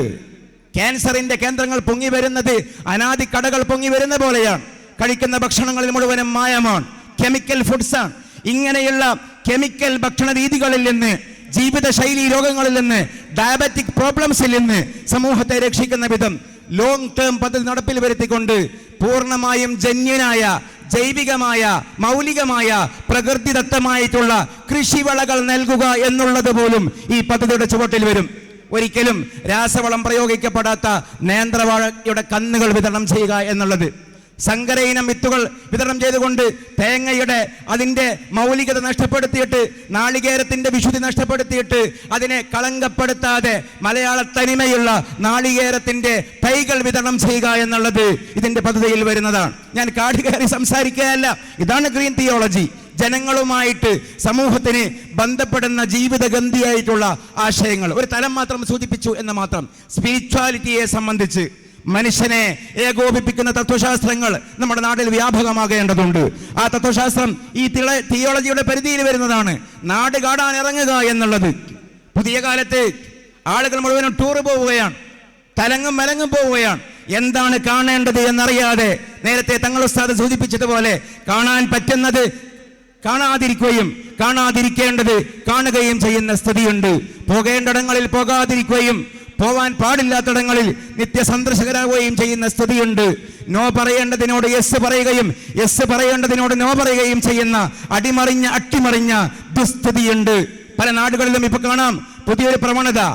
70-80 വയസ്സായ ഉപ്പാപ്പമാരെ, വൃദ്ധന്മാരെ, കാരണവന്മാരെ ഒരു ടീമായും, വൃദ്ധകളെയും ഉമ്മാമ്മമാരെയും കാരണോത്തിമാരെയും വേറെ ടീമായും ഭൂമി കാണാൻ കൊണ്ടുപോവുക, നാട് കാണാൻ കൊണ്ടുപോവുക, പ്രകൃതി കാണാൻ കൊണ്ടുപോവുക, അടയാളങ്ങളിൽ നിന്ന് അടിസ്ഥാനം പഠിപ്പിക്കാൻ പറ്റുന്ന വിധത്തിൽ ഇതൊക്കെ കാണുന്നത്, ഇതൊക്കെ ആസ്വദിക്കുന്നത്, ഇതൊക്കെ അനുഭവിക്കുന്നത് കേവലം ഈ അടയാളങ്ങളിൽ മാത്രം അഭിരമിച്ചുകൊണ്ട് തിരിച്ചു പോകാൻ വേണ്ടിയുള്ളതല്ല. മറിച്ച് ഈ ശില്പങ്ങളിൽ നിന്ന് ശില്പിയെ കണ്ടെത്തണം. നിങ്ങൾ ഈ അടയാളങ്ങളിൽ നിന്ന് അടിസ്ഥാനത്തെ കണ്ടെത്തണം. ഇതൊക്കെ പണിതൊരുക്കിയത് അല്ലാഹുവാണ്, അവന്റെ ആല ആണ്, അവന്റെ ആയാത്തുകളാണ്. ഇങ്ങനെ പറയുന്ന നാം കാണുന്ന കാഴ്ചകളിൽ നിന്ന്, കേൾക്കുന്ന ശബ്ദങ്ങളിൽ നിന്ന്, അനുഭവിക്കുന്ന ആസ്വാദനങ്ങളിൽ നിന്ന്, മണക്കുന്ന സുഗന്ധങ്ങളിൽ നിന്ന് അതിന്റെ ഉറവിടമായ അല്ലാഹുവിലേക്ക് ആലോചനകളെ എത്തിക്കുക എന്നുള്ളത് ഞാൻ ഉദാഹരിക്കുകയാണ്. എക്കോ സ്പിരിച്വാലിറ്റിയിൽപ്പെട്ട ഒരു ചെറിയൊരു ടാസ്ക് ആണ്. ഇങ്ങനെ എത്രയോ പദ്ധതികൾ, തെറ്റിദ്ധാരണകളിൽ നിന്ന് ഇസ്ലാമിനെ മുക്തമാക്കുക എന്നുള്ളത് അതിന്റെ ചെറിയൊരു ഭാഗമാണ്. അതിനേക്കാൾ പ്രധാനപ്പെട്ട ഭാഗം ഇസ്ലാമിക തത്വശാസ്ത്രത്തോട്, ഇസ്ലാമിക വിശ്വാസശാസ്ത്രത്തോട്, സമൂഹത്തിന്റെ, മനുഷ്യരുടെ, നമ്മുടെ, എൻ്റെ, നിന്റെ, നമ്മുടെ, നിങ്ങളുടെ ആളുകളുടെ നിത്യജീവിതത്തെ കണക്ട് ചെയ്തുകൊണ്ട്, റിലേറ്റ് ചെയ്തുകൊണ്ട് ഒരു തത്വശാസ്ത്രം മുന്നോട്ട് കൊണ്ടുപോവുക എന്നുള്ളതാണ്. അതാണ് എന്നും ഇവിടെയുള്ള സൂഫി ഉലമ നിർവഹിച്ചത്. അതാണ് എന്നും അഹ്ലുസുന്നയുടെ പണ്ഡിതന്മാർ നിർവഹിച്ചത്. അല്ലാതെ നിങ്ങൾ ആലോചിച്ച് നോക്കൂ, ഒരിക്കലും ചോദ്യോത്തരങ്ങൾ നടത്തിക്കൊണ്ട്, സംവാദം നടത്തിക്കൊണ്ട് ലോകത്ത് ഒരു അഹ്ലുസുന്നയുടെ സൂഫിയും ലോകത്ത് ഇസ്ലാമിനെ ഉണ്ടാക്കിയിട്ടില്ല. മുനാദറകൾ നടന്നിട്ടുണ്ട്, സംവാദങ്ങൾ ഉണ്ടായിട്ടുണ്ട്, ഡയലോഗുകൾ ഉണ്ടായിട്ടുണ്ട്. പക്ഷേ അതൊക്കെ വളരെ അനിവാര്യമായ ഘട്ടത്തിൽ ചില ആവശ്യങ്ങൾക്ക് വേണ്ടി നടത്തുന്നു എന്നല്ലാതെ അടിസ്ഥാനപരമായിട്ട് ഇവിടെ ഔലിയാക്കളും ഇവിടെ സൂഫിയാക്കളും ഇസ്ലാമിനെ ഉണ്ടാക്കിയത് ഇങ്ങനെ എക്കോ ഫ്രണ്ട്ലി, എക്കോ സ്പിരിച്വൽ ആയിട്ടുള്ള ഒരു ജീവിതം കാണിച്ചുകൊണ്ടാണ്. ഒറ്റ കാര്യം കൂടി സൂചിപ്പിച്ചുകൊണ്ട് ഞാൻ അവസാനിപ്പിക്കട്ടെ. ഞാൻ ഇവിടെ ഈ വൈകിയ വേളയിൽ സംസാരിക്കുകയാണ്. ഞാൻ ബോധപൂർവമാണ് 10 മിനിറ്റിലേറെ സംസാരിക്കുന്നത്. ഞാൻ 10 മിനിറ്റിലേറെ സംസാരിച്ചു പോയാൽ നിങ്ങൾ എന്താ പറയുക? വേണ്ട, കേരളത്തിൽ അറിയപ്പെട്ട ഒരു ഐക്കൺ, ഒരു എലൈറ്റ് വായിൽ ഏതെങ്കിലും ഒരു അറിയപ്പെട്ട പ്രഭാഷകനെ കൊണ്ടുവന്ന മഹലിലേക്ക് അദ്ദേഹം അരമണിക്കൂർ സംസാരിച്ചിട്ട് അദ്ദേഹം വാഹുദർവാനെയും പറഞ്ഞ് പിരിഞ്ഞുപോയി. എന്തായിരിക്കും സംഘാടകരുടെ മുഖഭാവം? എന്തായിരിക്കും സദസ്സിന്റെ മുഖഭാവം? അറിയണം നാം. നമ്മുടെ തത്വശാസ്ത്രം എത്രത്തോളം അട്ടിമറിക്കപ്പെട്ടു, പരിശുദ്ധ ഇസ്ലാമിന്റെ കാഴ്ചപ്പാട് എവിടെയാണ് മാറ്റിമറിക്കപ്പെട്ടത് എന്നുള്ളത് ഗൗരവത്തിൽ ആലോചിക്കണം നാം. അതിന്റെ തിരുത്തിനാണ് ബാപ്പു ഉസ്താദിന്റെ പേരിൽ ഇങ്ങനെയുള്ള കേന്ദ്രങ്ങൾ ഉയരുന്നത്. ഒരു കാര്യം ഇവിടെ ഉദാഹരിക്കാൻ, ഇതിന്റെ കൂടെ പറയാൻ ആഗ്രഹിക്കുന്നത്, നമ്മുടെ ഖാദിരിയ ത്വരീഖത്തിന്റെ, ഇസ്ലാമിക വിശ്വാസത്തിന്റെ അടിസ്ഥാനപരമായ നമ്മുടെ ധർമ്മപാഠങ്ങളുടെ അങ്ങേ തലക്കൽ നിൽക്കുന്ന പരശതം അയിമ്മത്തിൽപ്പെട്ട മഹാരഥരായ ഗൗസുൽ ആസം മുഹ്യിദ്ദീൻ അബ്ദുൽ ഖാദിർ ജീലാനി ഖദ്ദസല്ലാഹു സിറഹുൽ അസീസ്, അദ്ദേഹം ബഗ്ദാദിയനാണ്, അദ്ദേഹം ഇറാഖിയനാണ്. അദ്ദേഹത്തിന്റെ പ്രഭാഷണത്തിന്റെ സമാഹാരങ്ങൾ കാണാം, ധാരാളം കിതാബുകൾ. പക്ഷേ അദ്ദേഹം നടത്തിയ ഒരുപാട് പ്രസംഗങ്ങളിൽ ഒരു പ്രസംഗം പോലും ഇന്ന് നാം അറബിയിൽ പറഞ്ഞു നോക്കിയാൽ 10 മിനിറ്റിലേറെ വേണ്ട, ഒരു 15 മിനിറ്റിലേറെ നീളുന്ന ഒരു പ്രസംഗവും മുഹ്യിദ്ദീൻ അബ്ദുൽ ഖാദിർ ജീലാനി ഖദ്ദസല്ലാഹു സിറഹുൽ അസീസ് നടത്തിയിട്ടില്ല എന്ന് മാത്രമല്ല, അദ്ദേഹത്തിന്റെ പ്രസംഗത്തിന്റെ മനാഖിബ് നോക്കുമ്പോൾ കാണാം, മിൻ ഖുറാസാന ഇലൽ ഉന്ദുരുസ് എന്ന് പറഞ്ഞാൽ സ്പെയിൻ മുതൽ അഫ്ഗാനിസ്ഥാൻ വരെയുള്ള പ്രദേശങ്ങളിൽ നിന്ന് അദ്ദേഹം ജീവിച്ച നൂറ്റാണ്ടുകൾക്ക് മുമ്പുള്ള കാലഘട്ടത്തിൽ ഇറാഖിലേക്ക് ആളുകൾ സഞ്ചരിച്ചിരുന്നു, കാൽനടയായി സഞ്ചരിച്ചിരുന്നു, കഴുതപ്പുറത്ത് സഞ്ചരിച്ചിരുന്നു, ഒട്ടകപ്പുറത്ത് സഞ്ചരിച്ചിരുന്നു, കുതിരപ്പുറത്ത് സഞ്ചരിച്ചിരുന്നു. എന്തിനു വേണ്ടി? മുഹ്യിദ്ദീൻ ഷെയ്ഖിന്റെ പ്രസംഗങ്ങൾ കേൾക്കാൻ. 10 മിനിറ്റ് പ്രസംഗം കേൾക്കാൻ അഫ്ഗാനിസ്ഥാനിൽ നിന്ന് ഇറാഖിലേക്ക്, 10 മിനിറ്റ് പ്രസംഗം കേൾക്കാൻ സ്പെയിനിൽ നിന്ന്, യൂറോപ്പിൽ നിന്ന്, മിഡിൽ ഈസ്റ്റിന്റെ മധ്യത്തിലുള്ള ഇറാഖിലേക്ക് ആളുകൾ അവർ പോവുകയാണ്. കേവലം 10 മിനിറ്റ്. അത് മാത്രമല്ല അത്ഭുതം, ഇന്ന് ഏതെങ്കിലും ഒരു പ്രഭാഷകന്റെ പ്രസംഗം കേൾക്കാൻ ഒരു നാട്ടിൽ എത്ര വലിയ സെലിബ്രിറ്റി ആണെങ്കിലും, എത്ര വലിയ പ്രമുഖനാണെങ്കിലും ഒരു 5000-ലേറെ വാഹനം തമ്പടിക്കാറുണ്ടോ? 2000 വാഹനങ്ങൾക്ക് പാർക്ക് ചെയ്യാൻ പറ്റിയ സൗകര്യമുള്ള ഏതെങ്കിലും മൈതാനിയുണ്ടോ? പ്രസംഗത്തിന്റെ മൈതാനി ഒരിക്കലുമില്ല. കേരളത്തിലല്ല, ലോകത്ത് തന്നെ അറിയപ്പെട്ട ഏറ്റവും വലിയ മാൾ പരിശോധിച്ചാൽ, അതിന്റെ ഫീച്ചേഴ്സ് നോക്കിയാൽ അവിടെ കാണാൻ കഴിയും, ഏറി വന്നാൽ 5000 കാറുകൾക്ക് ഒറ്റയടിക്ക് പാർക്ക് ചെയ്യാൻ പറ്റുന്ന സൗകര്യമേ ഉണ്ടാകൂ. പക്ഷേ മുഹ്യിദ്ദീൻ ഷെയ്ഖിന്റെ പ്രസംഗം കേൾക്കാൻ 30,000 കുതിരകൾ കുതിരകളെ കെട്ടിയിടുന്ന കേന്ദ്രമുണ്ടായിരുന്നു ബഗ്ദാദിന്റെ പ്രദേശത്ത്. ആലോചിച്ച് നോക്കൂ, 30,000 കുതിരകളെ കെട്ടിയിടാനുള്ള കുറ്റികൾ മലയാളത്തിലേക്ക് മാറ്റിയാൽ 30,000 കാറുകൾക്ക് പാർക്ക് ചെയ്യുവാൻ പറ്റുന്ന സംവിധാനമുണ്ടായിരുന്നു ഈ 10 മിനിറ്റ് പ്രസംഗം കേൾക്കാൻ വരുന്ന ആളുകൾക്ക് വേണ്ടിയുള്ള സൗകര്യത്തിനായി. അതാണ് ഇസ്ലാം, അതാണ് തിയോളജി. വാഗ്വാദങ്ങളല്ല. കേവലം 10 മിനിറ്റ് പ്രസംഗം കേൾക്കാൻ സ്പെയിൻ മുതൽ അഫ്ഗാനിസ്ഥാൻ വരെയുള്ള പ്രദേശങ്ങളിൽ നിന്ന് 30,000 വാഹനങ്ങൾ ആവറേജ് എത്താറുണ്ടായിരുന്നു ബഗ്ദാദിലേക്ക്. അവർ പറയാറുണ്ടായിരുന്നത് എന്താണ്? അവർ പറയാറുണ്ടായിരുന്നത് അള്ളാഹുവിനെയാണ്, അള്ളാഹുവിന്റെ ദർശനങ്ങളാണ്, അള്ളാഹുവിന്റെ സിദ്ധാന്തങ്ങളാണ്. തിയോളജി എന്ന വാക്ക് അള്ളാഹുവിലേക്ക് ഈ സമൂഹത്തെ ക്ഷണിക്കാനാണ്. ആത്യന്തികമായി അള്ളാഹുവിലേക്ക് സമൂഹത്തിന്റെ ശ്രദ്ധയെ തിരിക്കാനാണ് തിയോളജിയുടെ പാഠങ്ങൾ നാം വീണ്ടും രണ്ടാമത് ഓൺ ചെയ്യുന്നത്. ഏതല്ലാഹു? നമ്മളോട് പോലും മറന്നു പോകുന്ന അള്ളാഹു. നമ്മുടെ മനസ്സിൽ സമുദായമുണ്ട്. ഞാൻ ആക്ഷേപിക്കുകയല്ല. എൻ്റെ നേരെ 4 വിരലും അവകാശവും അർഹതയുമില്ലാതെ എന്നെ കേൾക്കുന്നവരിലേക്ക് 1 വിരലും മാത്രം നീട്ടിക്കൊണ്ട് പറയട്ടെ, നമ്മുടെ മനസ്സിൽ സമുദായമുണ്ട്, നമ്മുടെ മനസ്സിൽ സംഘടനകളുണ്ട്, നമ്മുടെ മനസ്സിൽ പ്രസ്ഥാനങ്ങളുണ്ട്, നമ്മുടെ മനസ്സിൽ സമുദായത്തിന്റെ ആവശ്യങ്ങളുണ്ട്. പക്ഷേ നമ്മുടെ മനസ്സിൽ അല്ലാഹു ഇല്ല. ആരാണ് നമ്മളെ മാറ്റിയത്? സമുദായത്തെക്കുറിച്ച് കൂടുതൽ സംസാരിക്കുക എന്നുള്ളത് നല്ലതല്ല, കട്ടായം. ഉത്തരവാദിത്തോട് പറയുന്നു. ഒരുപക്ഷേ ഇയാൾ എന്താണ് പറയുന്നത് എന്ന് ആളുകൾ തെറ്റിദ്ധരിച്ചേക്കാം, വളരെ ചെറിയൊരു വിഭാഗമെങ്കിലും. ഞാൻ ആരെയും ചൊടിപ്പിക്കാൻ പറയുകയല്ല. എൻ്റെ ബോധ്യം ഹക്കൻ. പരിശുദ്ധ ഇസ്ലാമിന്റെ സൂഫികളായ ഉലമാ സംസാരിച്ചത് മനുഷ്യരെ കുറിച്ചാണ്, ഉമ്മത്തിനെ കുറിച്ചല്ല. മനുഷ്യനെ കുറിച്ച് സംസാരിക്കുമ്പോൾ എല്ലാ ആളുകളും പരിശുദ്ധ പ്രവാചകന്റെ ഉമ്മത്തിലേക്ക് വരും. ഈ വിഭാഗം, ഈ പണ്ഡിതന്മാർ, ഈ സൂഫികൾ മനുഷ്യരെ കണ്ടു. കഴിഞ്ഞ 2-3 ദിവസം മുമ്പ് അള്ളാഹുവിന്റെ പേരിൽ ഒരു ടോക്ക് ഉണ്ടായിട്ടുണ്ടല്ലോ സമൂഹത്തിൽ. എന്താ ടോക്ക്? ആ മാധ്യമ പ്രവർത്തകനെ തിരുത്തി ഞാൻ രണ്ടാമത് കുത്തിപ്പോക്കുകയല്ല. അദ്ദേഹം ഉദാഹരിക്കുമ്പോൾ പറഞ്ഞു, ഞാൻ ആ പേര് പറയുന്നില്ല, ഓർക്കുന്നവർക്ക് ഓർക്കാം. ഇവിടെയുള്ള രാഷ്ട്രീയ മുന്നണിയുടെ ഒരു മുദ്രാവാക്യം മുസ്ലിങ്ങൾ അല്ലാഹു അല്ലാതെ ആരാധനില്ല എന്ന് പറയുന്നത് പോലെയാണ്. രണ്ടും ഫാസിസമാണ്. അദ്ദേഹത്തിന്റെ ഉപമ അതായിരുന്നു. ഇവിടെയുള്ള തെരഞ്ഞെടുപ്പിൽ മത്സരിക്കുന്ന ഒരു മുന്നണിയുടെ ആ രാഷ്ട്രീയ മോട്ടോ, പൊളിറ്റിക്കൽ മോട്ടോ മുസ്ലിം വിശ്വാസികളുടെ ഒരു വാദം പോലെയാണ്. കാരണം മുസ്ലിങ്ങൾ പറയുന്നുണ്ട് ലാ ഇലാഹ ഇല്ലല്ലാഹ്, അല്ലാഹു അല്ലാതെ ആരാധ്യനില്ല എന്ന് മുസ്ലിങ്ങൾ പറയുന്നുണ്ട്. അല്ലാഹു അല്ലാതെ ആരാധ്യനില്ല എന്ന് പറയുന്നത് ഫാസിസമാണ്. ഏത് ഫാസിസമായതുപോലെ ഇന്ന് ഒരു രാഷ്ട്രീയ മുന്നണി പറയുന്ന ആ വാക്യം ഫാസിസമായതുപോലെ വലിയ ചർച്ചകൾ നടന്നു. ഞാനത് രണ്ടാമത് കുത്തിപ്പൊക്കുകയല്ല. പക്ഷെ നമ്മൾ അറിയണം എന്തുകൊണ്ടാണ് സമൂഹത്തിൽ അങ്ങനെ ഒരു തെറ്റിദ്ധാരണ ഉണ്ടായത്. എന്തുകൊണ്ടാണ് തെറ്റിദ്ധാരണ ഉണ്ടായത് എന്ന് ചോദിച്ചാൽ, നാം അള്ളാഹുവിനെ പറയാതെ സമുദായത്തെ മാത്രം പറയാൻ തുടങ്ങിയത് കൊണ്ടാണ്. ലോകത്തെ ഞാൻ സൂഫികൾ, ഉലമാക്കൾ, അഹ്ലുസ് സുന്ന എന്ന് ആവർത്തിക്കുന്നത് കേവലം എൻ്റെ വായയിലൂടെ വരുന്ന കേവലം ബോധമില്ലാത്ത വാക്കുകളല്ല, പ്രസംഗത്തിന്റെ ഒഴുക്കിൽ വരുന്ന പരാമർശങ്ങളല്ല. അള്ളാഹുവിനെ കുറിച്ച് നിരന്തരം സംസാരിച്ചുകൊണ്ട് ഇസ്ലാമിനെ ഉണ്ടാക്കിയവരുടെ പേരാണ് സൂഫികളും ഉലമാക്കളും. കാരണം ലോകത്ത് എല്ലാ മനുഷ്യരെയും, ഉമ്മത്തിനെ മാത്രമല്ല, കേവലം മുസ്ലിം ഉമ്മത്തിനെ മാത്രമല്ല, മതമുള്ളവരെയും മതമില്ലാത്തവരെയും, നിരീശ്വരവാദിയെയും യുക്തിവാദിയെയും, ഇവിടെയുള്ള ക്രൈസ്തവനെയും യഹൂദനെയും ഹൈന്ദവനെയും പ്രകൃതിവാദിയെയും സകലരെയും എല്ലാവരെയും ഒരുമിപ്പിക്കാൻ കഴിയുന്ന എന്തെങ്കിലും ഒരു ആശയം ആകാശത്തിന്റെ ചുവട്ടിൽ ഭൂമിക്ക് മുകളിലുണ്ടെങ്കിൽ ഇസ്ലാം മുന്നോട്ട് വെക്കുന്ന ആത്മീക ദർശനം മാത്രമാണെന്ന് പറയുന്ന തത്വത്തിന്റെ പേരാണ് എക്കോ സ്പിരിച്വാലിറ്റി. അതാണ് തിയോ പാർക്കിന്റെ ഉദ്ദേശം എന്നാണ് ഞാൻ പറയുന്നതിന്റെ താല്പര്യം. എന്താണ് ഈ ആത്മീയതയുടെ പ്രത്യേകത? എല്ലാവരിലും ഉള്ള ഒന്ന് വെച്ച് വേണമല്ലോ ലോകത്തോട് സംസാരിക്കാൻ. പ്രവാചക തിരുമേനിയുടെ സ്ഥാനപ്പേര് മിഫ്താഹുൽ ഖുലൂബ് എന്നാണ്.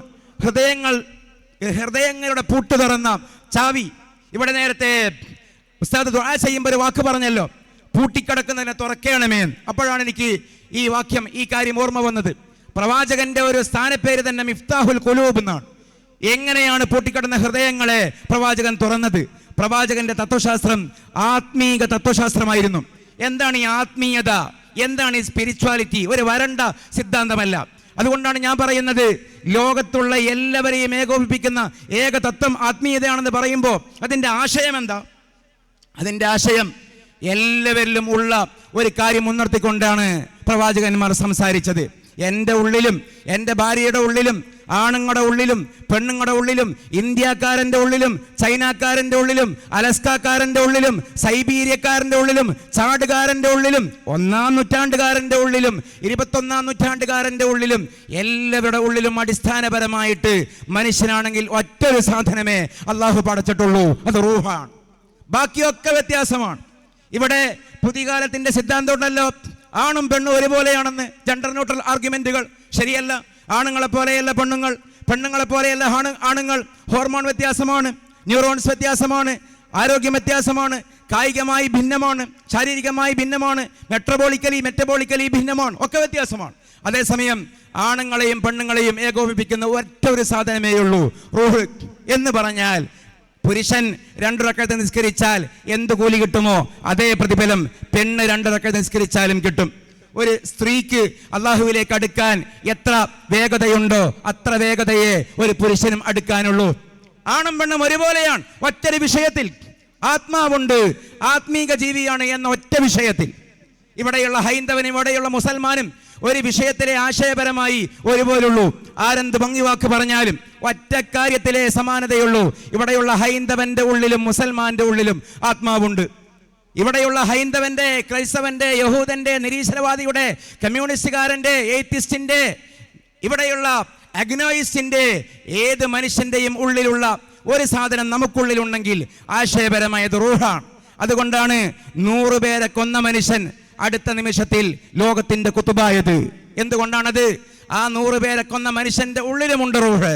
അതുകൊണ്ടാണ് അത്രയും കാലം പ്രവാചകന്റെ തലയെടുക്കാൻ പോയ സയ്യിദുനാ ഉമർ ഇബ്നുൽ ഖത്താബ് റളിയല്ലാഹു അൻഹു നേരം പുലർന്നപ്പോൾ മക്കയിലെ ഏറ്റവും വലിയ ഗുണ്ടയാണ്, ഏറ്റവും വലിയ അദ്ദേഹത്തിന്റെ ആ പ്രവർത്തനങ്ങൾ നോക്കിയാൽ മക്കയിലെ അറിയപ്പെട്ട ഉക്കാള ചന്തയിലെ ഗുണ്ടയായ ഉമർ റളിയല്ലാഹു അൻഹു വൈകുന്നേരമാകുമ്പോഴേക്ക് അൽ ഫാറൂഖ് ബൈനൽ ഹഖ് വൽ ബാത്തിൽ, സത്യാസത്യങ്ങൾക്കിടയിൽ വിവേചനം, സത്യാസത്യങ്ങൾക്കിടയിൽ വേർതിരിവ് സ്ഥാപിച്ച യഖൂലുൽ ഹഖ് വ ഇൻ കാന മുറ ഇന്നല്ലാഹ ഖദ ജഅലൽ ഹഖ അലാ ലിസാനി ഉമർ എന്ന് അല്ലാഹുവിന്റെ പ്രവാചകൻ വിശേഷിപ്പിച്ച സയ്യിദുനാ ഉമർ ഇബ്നുൽ ഖത്താബ് റളിയല്ലാഹു അൻഹു ആയത്.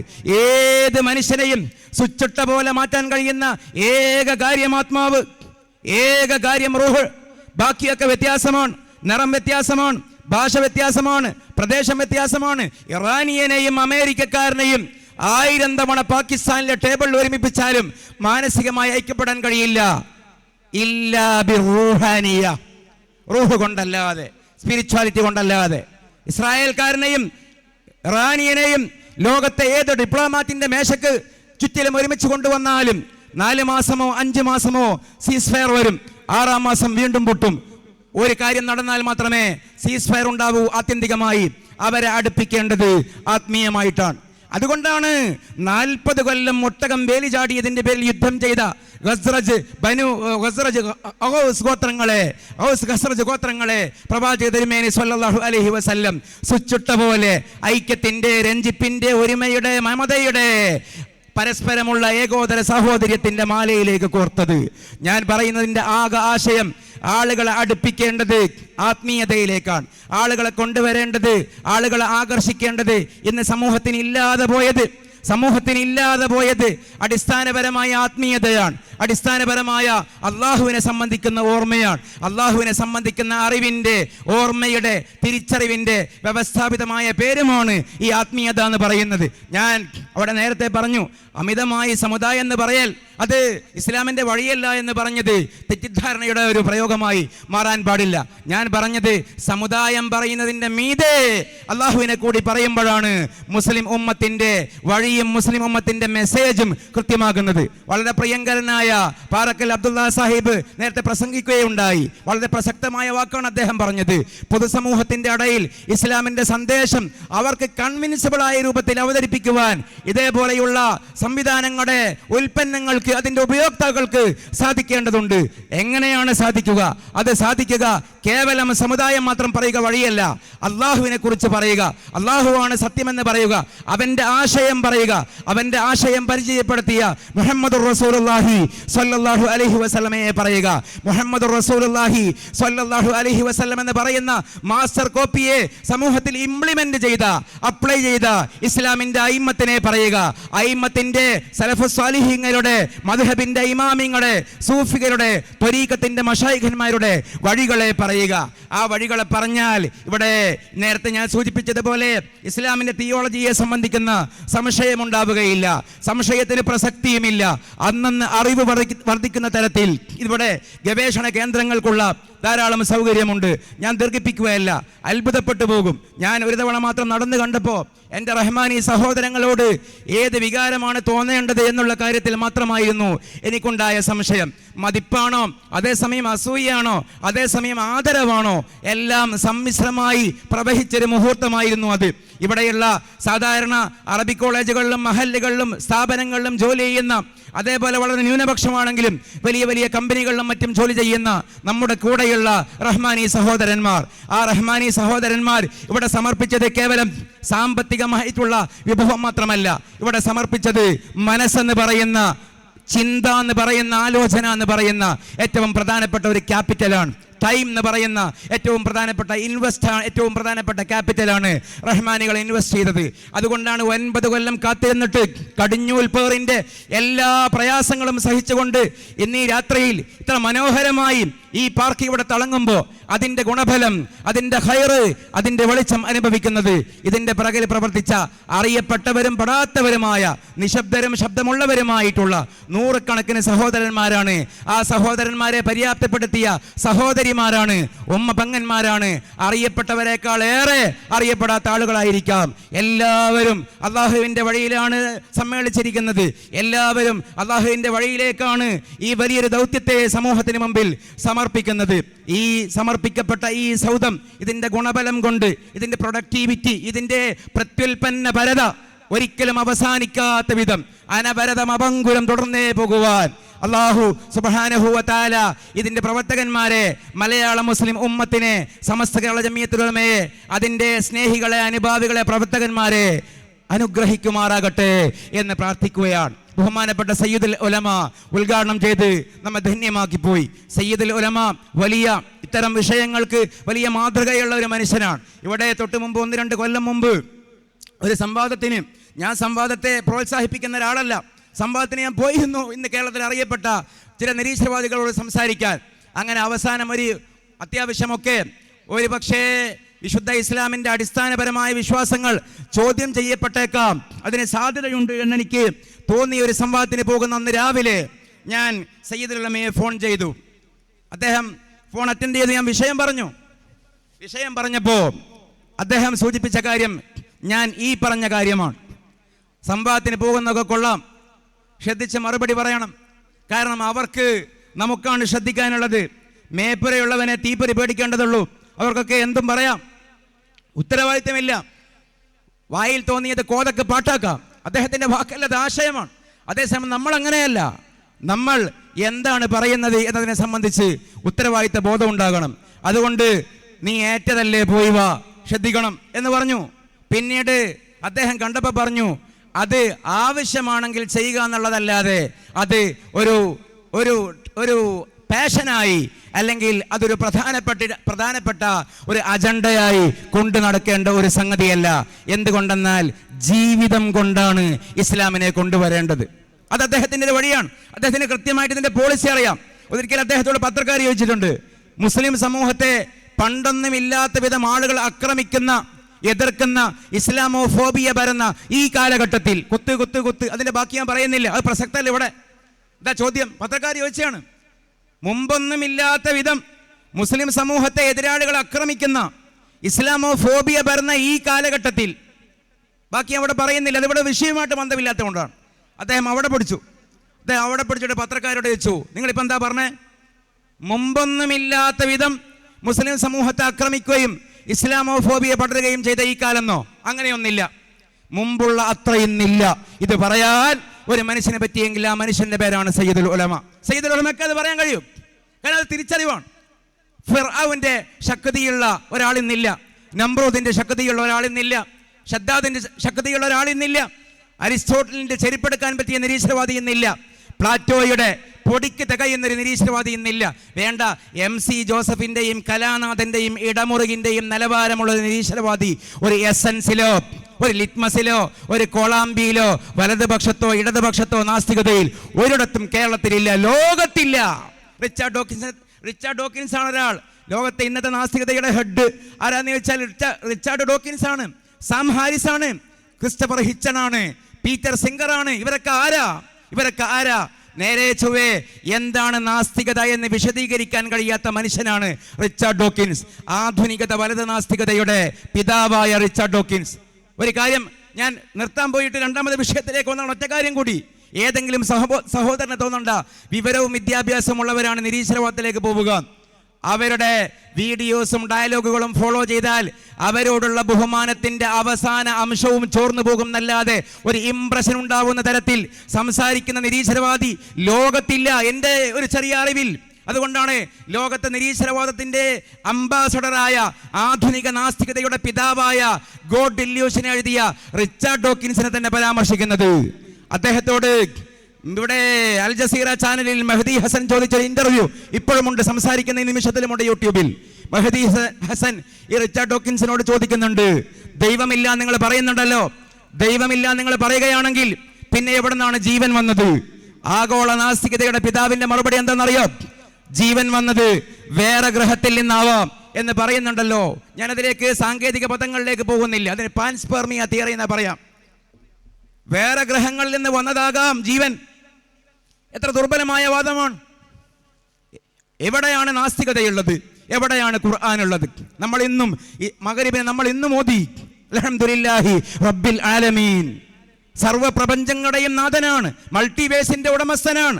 ഭൂമിയിൽ മാത്രമല്ല ജീവനുള്ളത്, വേറെ ഗ്രഹങ്ങളിൽ ജീവനുണ്ട്.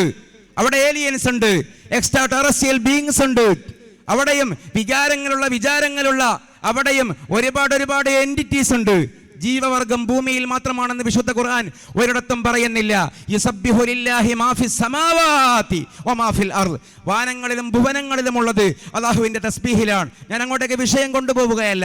പരിശുദ്ധ ഇസ്ലാം എത്രയോ കാലം മുമ്പേ പറഞ്ഞു, ഭൂമിക്ക് വെളിയിലുമുണ്ട് ജീവികൾ, ഭൂമിക്ക് വെളിയിലുമുണ്ട് വികാരവും വിചാരവും സെൻസുമുള്ള ഒരുപാട് അസ്തിത്വങ്ങൾ. ഇതാണ് യാഥാർത്ഥ്യമെന്ന് ആധുനിക സയൻസ് പറയുമ്പോൾ അവിടെയാണ് സയൻസാണ് ജീവിതത്തിന്റെ ആധാരമെന്ന് ആളുകളെ വഞ്ചിക്കാൻ വേണ്ടി വെറുതെ വൃഥാവായിൽ പറയുന്ന ആധുനിക നാസ്തികതയുടെ പിതാവ് പറയുന്നത് ജീവൻ ഉത്ഭവിച്ചത് വേറെ ഗ്രഹത്തിൽ നിന്നാവാം. ആ ഗ്രഹത്തിൽ ജീവൻ വന്നതോ വേറെ ഗ്രഹത്തിൽ നിന്ന്, ആ ഗ്രഹത്തിലേക്ക് ജീവൻ വന്നതോ വേറെ ഗ്രഹത്തിലേക്ക് എന്ന് പറഞ്ഞാൽ നമ്മൾ സംസാരിക്കുന്ന നാസ്തികതയ്ക്ക് ഭൂമിയായേ ബന്ധമുള്ളൂ. ഭൂമിക്ക് വെളിയിലുള്ള ലോകവുമായി നാസ്തികതയ്ക്ക് ബന്ധമില്ല എന്ന് പറയുന്ന ആശയപരമായി ഫിലോസഫിക്കലി വളരെ വീക്കായിട്ടുള്ള ഒരു മനുഷ്യന്റെ പേരാണ് ആധുനിക നാസ്തികതയുടെ പിതാവ്. ഈ വലിയ ബർക്കത്തുള്ള മുറ്റത്ത് ഞാൻ ആ പേര് ആവർത്തിക്കുന്നില്ല. അദ്ദേഹത്തിൻ്റെ ഒരു കോട്ട് കേരളത്തിലുള്ള നാസ്തികതയുടെ ഹെഡ് നിരന്തരം പറയാറുണ്ട്, ഇവിടെ മുസ്ലിങ്ങൾ പറയുന്ന പോലെ അള്ളാഹു ഇല്ല, ദൈവമില്ല. കാരണം എന്താണെന്നറിയോ? Absence of evidence is evidence of absence. ദൈവമുണ്ട് എന്നുള്ളതിന് തെളിവില്ല എന്നുള്ളതാണ് ദൈവമില്ല എന്നുള്ളതിന് തെളിവ്. അദ്ദേഹത്തിന്റെ ആർഗ്യുമെന്റ് ആണ് absence of evidence is evidence of absence. ദൈവമുണ്ടെന്ന് തെളിയിക്കാൻ പറ്റുന്നില്ലല്ലോ. ദൈവമുണ്ട് എന്ന് തെളിയിക്കാൻ പറ്റാത്ത കാലത്തോളം ദൈവമില്ല. അദ്ദേഹത്തോട് ചോദിച്ചു, എന്താണ് തെളിവ്? കണ്ണുകൊണ്ട് കാണുന്നതാണ് തെളിവ്, മൂക്കുകൊണ്ട് മണക്കുന്നതാണ് തെളിവ്, കൈകൊണ്ട് പിടിക്കാൻ പറ്റുന്നതാണ് തെളിവ്, കാതുകൊണ്ട് കേൾക്കുന്നതാണ് തെളിവ്, നാക്കുകൊണ്ട് പറയാൻ പറ്റുന്ന ശബ്ദമുണ്ടാക്കാൻ പറ്റുന്നതാണ് തെളിവ്. ഇങ്ങനെ രസന, ഘ്രാണ, ശ്രവണ, രസന, സ്പർശന ഇന്ദ്രിയങ്ങൾക്ക് വഴങ്ങുന്ന എംപിരിക്കലായ കാര്യങ്ങൾ മാത്രമേ അംഗീകരിക്കാൻ കഴിയുകയുള്ളൂ എന്ന് പറയുന്നിടത്താണ് ആധുനിക നാസ്തികതയുള്ളത്. ഇവരോട് എങ്ങനെയാണ് നമുക്ക് ഇസ്ലാമിന്റെ വിശാലമായ ആശയത്തിന്റെ പ്രതലത്തിൽ നിന്നുകൊണ്ട് സംസാരിക്കാൻ പോലും കഴിയുക? അതിന്റെ എത്രയോ മീതയാണ് പരിശുദ്ധ ഇസ്ലാം. ഇവിടെ എന്നെ കേട്ട സഹോദരങ്ങൾ, മുതഅല്ലിമീങ്ങൾ എഴുന്നേറ്റ് പോകുമ്പോൾ, സാധാരണക്കാർ ആരെങ്കിലും ഉണ്ടെങ്കിൽ എഴുന്നേറ്റ് പോകുമ്പോൾ, അടുത്ത വക്തിന് സുജൂദ് ചെയ്യുമ്പോൾ കൂടുതൽ ഈമാൻ കിട്ടാൻ ഒരു കാര്യം സൂചിപ്പിക്കട്ടെ. പരിശുദ്ധനായ അള്ളാഹു സൂറത്ത് മറിയമിന്റെ 65-ാമത്തെ വചനത്തിൽ ഈ ആശയം മുൻനിർത്തിക്കൊണ്ട് നമ്മളോട് ചോദിക്കുന്ന ഒരു ചോദ്യമുണ്ട്. അള്ളാഹു എന്ന് പറയുന്നത് റബ്ബുസ് സമാവാതി വൽ അർളി വമാ ബൈനഹുമാ ഫഅബ്ദുഹു വസ്തബർ ലിഇബാദതിഹി ഹൽ തഅലമു ലഹു സമീയ. ക്രിസ്തബ്ദം 609-ന്റെയും 632-ന്റെയും ഇടയിലാണ് മുഹമ്മദുർ റസൂലുള്ളാഹി സ്വല്ലല്ലാഹു അലൈഹി വസല്ലം ഖുർആനുമായി ഭൂമിയിലേക്ക് വന്നത്.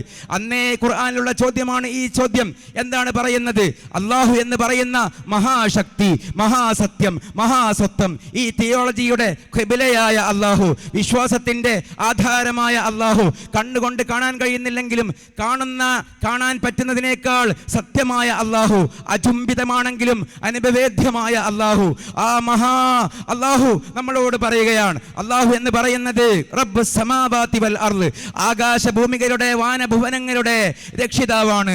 അവനെയാണ് ആരാധിക്കേണ്ടത്. അവനെ ആരാധിക്കുമ്പോൾ സഹനം പാലിക്കേണ്ടി വരും. ഇന്നുമുണ്ടല്ലോ ഈ അധ്യായം, ഇന്നുമുണ്ടല്ലോ ഈ സൂക്തം. സൂറ മറിയം 65. അതിന്റെ ശേഷം ഒരു ചോദ്യം ചോദിക്കുന്നു, ഹൽ തഅലമു ലഹു സമീയ. ഇതാണ് തിയോളജിയുടെ ആമുഖം. ഹൽ തഅലമു ലഹു സമീയ, ഹൽ തഅലമു ലഹു സമീയ. കൺകണ്ട ഏതെങ്കിലും ആന്ത്രോപോളജി ടെക്സ്റ്റുകളിൽ, ഏതെങ്കിലും ഹിസ്റ്ററി പുസ്തകങ്ങളിൽ, ഏതെങ്കിലും എൻസൈക്ലോപീഡിയയിൽ, ഏതെങ്കിലും ജെമിനിയിൽ, ഏതെങ്കിലും ചാറ്റ്ജിപിടിയിൽ, ഏതെങ്കിലും വിക്കിപീഡിയയിൽ അള്ളാഹു എന്ന് പേരുള്ള വേറെ ഒരു മനുഷ്യനെ, വേറെ ഒരു പുരുഷനെ, വേറെ ഒരു സ്ത്രീയെ, വേറെ ഒരു വ്യക്തിയെ, വേറെ ഒരു ജീവിയെ, വേറെ ഒരു വസ്തുവിനെ നിങ്ങൾക്ക് ചൂണ്ടിക്കാണിക്കാൻ കഴിയുമോ എന്ന് പരിശുദ്ധ ഖുർആൻ. ഇന്നുമുണ്ടല്ലോ ഈ ചോദ്യം. എത്ര സിമ്പിളാണ് എങ്കിലും എത്ര പവർഫുൾ ആണ്. ലളിതമാണ് പക്ഷേ വളരെ ശക്തമാണ്. വളരെ ലളിതമാണ് പക്ഷേ വളരെ ഭദ്രമാണ് ആ ചോദ്യം. അള്ളാഹു എന്ന് പേരുള്ള, അള്ളാഹുവിനെ നാമകരണം ചെയ്യപ്പെട്ട ഒരു വ്യക്തി, അത് സ്ത്രീയായാലും പുരുഷനായാലും വേണ്ട, വളർത്തു ജീവിയായാലും വേണ്ട, ഒരു വസ്തുവായാൽ പോലും അല്ലാഹുവല്ലാത്ത വേറെയൊന്ന് ആകാശത്തിന്റെ ചുവട്ടിൽ ഭൂമിക്ക് മുകളിൽ സാധ്യമല്ല എന്ന് പരിശുദ്ധ ഖുർആൻ വെല്ലുവിളി പോലെ പറയുകയാണ്. മുഫസ്സിരീങ്ങൾ 2 വ്യാഖ്യാനം അതിന് കൊടുത്തു. അള്ളാഹുവിന്റെ കഴിവുള്ള ആരും ഉണ്ടാവില്ല എന്ന് വ്യാഖ്യാനിച്ച പണ്ഡിതന്മാരുണ്ട്. പക്ഷേ അഹ്ലു സുന്നയുടെ മൻഹജ് തന്നെ അംഗീകരിക്കുന്ന ഇമാം ഖുർത്തുബിയെ പോലെയുള്ള മഹാരഥന്മാരായ പണ്ഡിതന്മാർ അൽ ജാമിഉൽ അഹ്കാമിൽ ഖുർആനിൽ കാണാം, ഈ ആയത്തിനെ വ്യാഖ്യാനിച്ചുകൊണ്ട് ഖുർത്തുബി ഇമാം പറയുന്നു, വലം യൂജദ് വലൻ യൂജദ അഹദുൻ സുമ്മിയ ബിസ്മില്ലാഹ്. അല്ലാഹു എന്ന നാമകരണം ചെയ്യപ്പെട്ട ഒരു സമനാമക്കാരൻ, ഒരു സെയിം നെയിം ഹോൾഡർ ഇന്നോളം ഭൂമിയിൽ ഉണ്ടായിട്ടില്ല, ഇനി ഉണ്ടാവാനും പോകുന്നില്ല. അങ്ങനെ ഒരു മനുഷ്യൻ, ഒരു ജീവി, ഒരു വസ്തു പിറക്കില്ല എന്ന് പരിശുദ്ധ ഖുർആൻ. എൻ്റെ പ്രിയപ്പെട്ടവരെ, മുഅ്മിനീങ്ങളെ, സത്യവിശ്വാസികളെ, നാം എന്തോരം ഭാഗ്യം ചെയ്തവരാണ്. എത്ര വ്യക്തമാണ് ഈ സത്യം, എത്ര ശക്തമാണ് ഈ വിശ്വാസം. ഈ വിശ്വാസത്തെ ഇല്ലായ്മ ചെയ്യാൻ, ഈ ഖുർആനെ നിഷേധിക്കാൻ ഒരു സെക്കൻഡിന്റെ പണിയേ ഉള്ളൂ, ഒറ്റ സെക്കൻഡിന്റെ പണിയേ ഉള്ളൂ. ഇതിൽ സംശയമുള്ള ഒരു മനുഷ്യൻ, ആ മനുഷ്യന്റെ കുട്ടിക്ക്, ഫാമിലിയിൽ പിറക്കുന്ന ഒരു ന്യൂ ബോൺ ബേബിക്ക്, ആണോ പെണ്ണോ എന്തോ ആകട്ടെ, അള്ളാഹു എന്ന് പേരിട്ടാൽ വിഷയം കഴിഞ്ഞു. ആ സഹോദരൻ വരികയാണ്, ഉസ്താദിനോട് ചോദിക്കുകയാണ്, അല്ല മുസ്ലിയാരെ, നിങ്ങൾ വിശുദ്ധ ഖുർആനിൽ വിശ്വസിക്കുന്നില്ലേ? ഉണ്ട്. ആ വിശുദ്ധ ഖുർആനിൽ സൂറത്ത് മറിയമില്ലേ? ഉണ്ട്. അതിൽ 65-ാമത്തെ വചനമില്ലേ? ഉണ്ട്. അതിൽ ഹൽ തഅലമു സമീയ എന്ന് പറയുന്ന ഭാഗമില്ലേ? ഉണ്ട്. അതിന് തഫ്സീറുൽ ഖുർത്തുബിയിൽ, ജാമിഉൽ അഹ്കാമിൽ ഖുർആനിൽ അല്ലാഹു എന്ന പേരുള്ള ആരും ഭൂമിയിൽ ഉണ്ടാവില്ല എന്നല്ലേ വ്യാഖ്യാനമുള്ളത്? അതെ, ഇതാ എൻ്റെ മോൻ്റെ പേര് അല്ലാഹു എന്നാണ്, എൻ്റെ മോളെ പേര് അല്ലാഹു എന്നാണ്. തലശ്ശേരിയിൽ 5 ഉണ്ട് അല്ലാഹു വോട്ടർ പട്ടികയിൽ, മംഗലാപുരത്ത് 3 ഉണ്ട് അല്ലാഹു ഹോട്ടലിൽ, അവിടെ മലപ്പുറത്ത് വേറെ 10 പേരുണ്ട് വോട്ടർ പട്ടികയിൽ അല്ലാഹു. നിങ്ങളുടെ ഖുർആൻ എന്താണ് ഈ പറയുന്നത് എന്ന് നമ്മളോട് ചോദിച്ചാൽ, ഉസ്താദിനോട് ചോദിച്ചാൽ മറുപടി പറയാൻ കഴിയില്ല. പക്ഷേ ഈ 14 നൂറ്റാണ്ടിന്റെ ഇടയിൽ ഭൂമിയിൽ മില്യൺ ട്രില്യൺ കണക്കിന് മനുഷ്യന്മാർ വന്നു, എന്തൊക്കെയോ പേരുകൾ സ്വീകരിച്ചു. പക്ഷെ ഇന്നോളം ഒരു പൂച്ചക്കുട്ടിക്ക് പോലും, ഒരു ഈച്ചപ്പഴുതിന് പോലും അള്ളാഹു എന്ന് പേരുണ്ടായിട്ടില്ല. അപ്പൊ ആരെങ്കിലും വിചാരിച്ചേക്കും ഈ ആയത്തെ നിഷേധികൾ കാണാഞ്ഞിട്ടാണെന്ന്. നിഷേധികൾ കണ്ടിട്ടുണ്ട്, ഈ വെല്ലുവിളി ഏറ്റെടുത്തിട്ടുണ്ട്. അൽ ബിദായ വന്നിഹായയിൽ പറയുന്ന ഒറ്റ സംഭവം കൂടി പറയട്ടെ. അതിൽ കള്ളപ്രവാചകനായ മുസൈലിമത്തുൽ കദ്ദാബ് ഈ ആയത്ത് കണ്ടു. ഈ ആയത്ത് കണ്ടപ്പോ മുസൈലിമത്തുൽ കദ്ദാബ്, യമാമയുടെ കള്ളപ്രവാചകനായ മുസൈലിമയുടെ മന്ത്രിയോട് പറഞ്ഞു, നമ്മൾ എന്തിനാണ് ഇങ്ങനെ അധ്വാനിക്കുന്നത്? വിശുദ്ധ ഖുർആൻ ഇല്ലായ്മ ചെയ്യാൻ 2 സെക്കൻഡിന്റെ പണിയല്ലേ ഉള്ളൂ. നമുക്ക് ഈ രാജ്യത്തെ ഒരു കുട്ടിയെ നമ്മൾ സെലക്ട് ചെയ്തിട്ട് ഔദ്യോഗികമായ ഒരു ചടങ്ങ് സംഘടിപ്പിക്കണം, ഒരു മുഹൂർത്തം വെക്കണം. എന്ത്? അള്ളാഹു എന്ന നാമകരണ ചടങ്ങ്. ആ ചടങ്ങ് സംഭവിക്കലോടെ മുഹമ്മദിന്റെ ഖുർആൻ ഇല്ലാതാകും. എന്തേ സംഘടിപ്പിക്കുകയല്ലേ? സല്ലല്ലാഹു അലൈഹി വസല്ലമയോടുള്ള വിരോധം കൊണ്ട് മുസൈലിമ മന്ത്രിയോട് പറഞ്ഞപ്പോ മന്ത്രി പറഞ്ഞു, വേണ്ട, നമുക്ക് രണ്ടുപേർക്കും അറിയുന്ന ഒരു സത്യമുണ്ട്. നമുക്ക് രണ്ടുപേർക്കും മുഹമ്മദിനെ കണ്ടുകൂടാ. പക്ഷേ മുഹമ്മദ് സത്യമേ പറയൂ സല്ലല്ലാഹു അലൈഹി വസല്ലം, ഉറപ്പല്ലേ? അതുകൊണ്ട് നമ്മൾ പറയാറുണ്ടല്ലോ, മൂലക്കുള്ള കോടാലി കൊണ്ടുപോയി കാലുമ്മലിടണ്ടെന്ന്. നമ്മളതിന് മെനക്കെടണ്ട, നമ്മളങ്ങനെ ആ ഒരു വെല്ലുവിളി ഏറ്റെടുക്കാൻ ദൃഢരാവണ്ട എന്ന് മന്ത്രി മുസൈലിമയോട് പറഞ്ഞപ്പോൾ മന്ത്രിയോട് മുസൈലിമ പറഞ്ഞു, നീ പറഞ്ഞത് കൊണ്ട് ഒന്നാം ഘട്ടത്തിൽ ഞാൻ അതിന് മുതിരുന്നില്ല, പക്ഷേ അതിൻ്റെ ഒരു തൗത്തിയത്തല്ലഹു, അതിനുള്ള ഒരു ആമുഖം എന്നോണം ഞാൻ റഹ്മാൻ എന്ന് എനിക്ക് തന്നെ പേരിടുകയാണ്. എന്തെങ്കിലും സംഭവിക്കുന്നുണ്ടോ ഇല്ലേ എന്ന് നോക്കട്ടെ. റഹ്മാനിയുടെ മുറ്റമാണ്, നമ്മൾ റഹ്മാനിയാണ്, അള്ളാഹുവിൻ്റെ വാക്താക്കളാണ്. റഹ്മാൻ അവനാണ്, നമുക്ക് അബ്ദുറഹ്മാൻ എന്നേ പേരിടാൻ പറ്റുകയുള്ളൂ. അദ്ദേഹം ഇനാദൻ വാശിക്കൊരു പേരിട്ടു. അള്ളാഹിൻ്റെ പേരാണല്ലോ റഹ്മാൻ. എൻ്റെ പേര് റഹ്മാൻ യമാമ എന്ന് ഞാൻ എനിക്ക് പേരിട്ടു എന്ന് മുസൈലിമ പ്രഖ്യാപിച്ചു. ഒന്നും സംഭവിച്ചില്ല. അഖീദ അറിയുന്ന നമുക്കറിയാമല്ലോ, ഇസ്തിദ്റാജ് എന്നാണ് അതിൻ്റെ പേര്. നിഷേധികൾ അള്ളാഹുവിനോട് വാശി കാണിക്കുകയാണെങ്കിൽ പരമാവധി വാശി കാണിക്കാൻ അവന് തന്നെ അവസരം കൊടുത്ത് ഒടുവിലൊരു പിടിയുണ്ട് അള്ളാഹുവിന്, ഒരു മഹാപിടുത്തം, വളരെ വളരെ കഠിനമായൊരു പിടുത്തം. അതിനുവേണ്ടി അഴിച്ചുവിടുകയാണ്. ഒന്നും സംഭവിച്ചില്ല. അപ്പൊ മുസൈലിമ, ഞാൻ സംഭവം ചുരുക്കട്ടെ, മന്ത്രിയോട് പറഞ്ഞു, റഹ്മാൻ എന്ന് പേരിട്ടിട്ട് പ്രത്യേകിച്ചൊന്നും സംഭവിച്ചില്ല. പിറ്റേന്നും സൂര്യൻ ഉദിച്ചു, പിറ്റേന്നും കാറ്റടിച്ചു, പിറ്റേന്നും വെയിലറിച്ചു, പിറ്റേന്നും ജീവിതം മുന്നോട്ട് പോയി എന്നല്ലാതെ പ്രത്യേകിച്ചൊരു ചുക്കും ചുണ്ണാമ്പും ഉണ്ടായില്ലല്ലോ. അതുകൊണ്ട് നമുക്ക് രാജ്യത്തെ ഒരു കുട്ടിക്ക് അള്ളാഹു എന്ന് പേരിടണം. ഒരു കുട്ടിയെ തെരഞ്ഞെടുത്തു. ആ ഇബാറത്ത് ഇങ്ങനെയാണ്, ഫലം യൽബസ് മുദ്ദത്തുൻ ഹത്താ അൻ യൻസില മിനസ് സമാഇ നാറുൻ ഫഅഹറഖഹു. അള്ളാഹു എന്ന് പേരിടേണ്ട താമസം ആ ന്യൂ ബോൺ ബേബിയെ അപ്പടി ആകാശത്തിൽ നിന്ന് ഒരു അശനിപാതം ഇറങ്ങി വരികയും ഒരു അഗ്നിഗോളം ഇറങ്ങി വരികയും ചാരമാക്കി കളയുകയും ചെയ്തു. ഈ സംഭവം അൽ ബിദായ വന്നിഹായയിൽ കാണാം.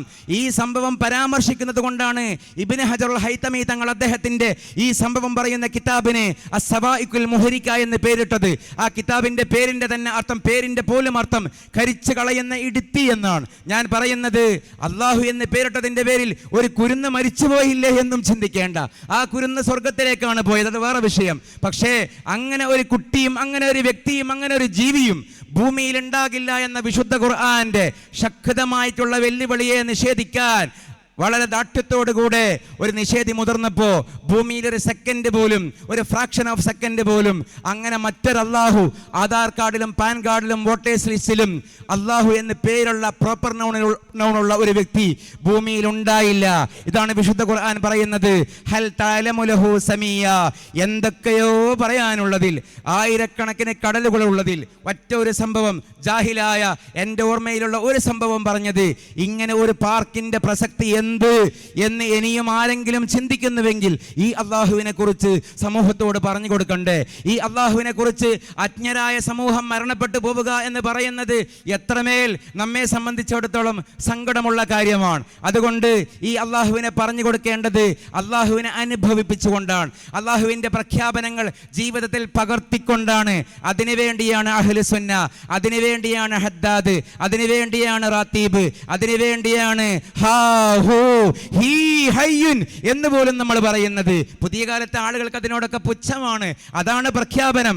ലാ ഇലാഹ ഇല്ലല്ലാഹു മുഹമ്മദുർ റസൂലുള്ളാഹി, ലാ ഇലാഹ ഇല്ലല്ലാഹു മുഹമ്മദുർ റസൂലുള്ളാഹി എന്ന് പറയുന്ന കലിമത്തു തൗഹീദിന്റെ ഏറ്റവും പാസ്വേഡാണ്. അതിന്റെ ഏറ്റവും ലഘുവായിട്ടുള്ള ഒരു പ്രൊനൗൺസ്ഡ് രൂപമാണ് ഹാ ഹീ ഹൂ ഹയ്യൻ ഹാ. ഇതാണ് സമൂഹത്തിൽ ഉണ്ടാകേണ്ടത്. അതിലാണ് മധുരമുള്ളത്.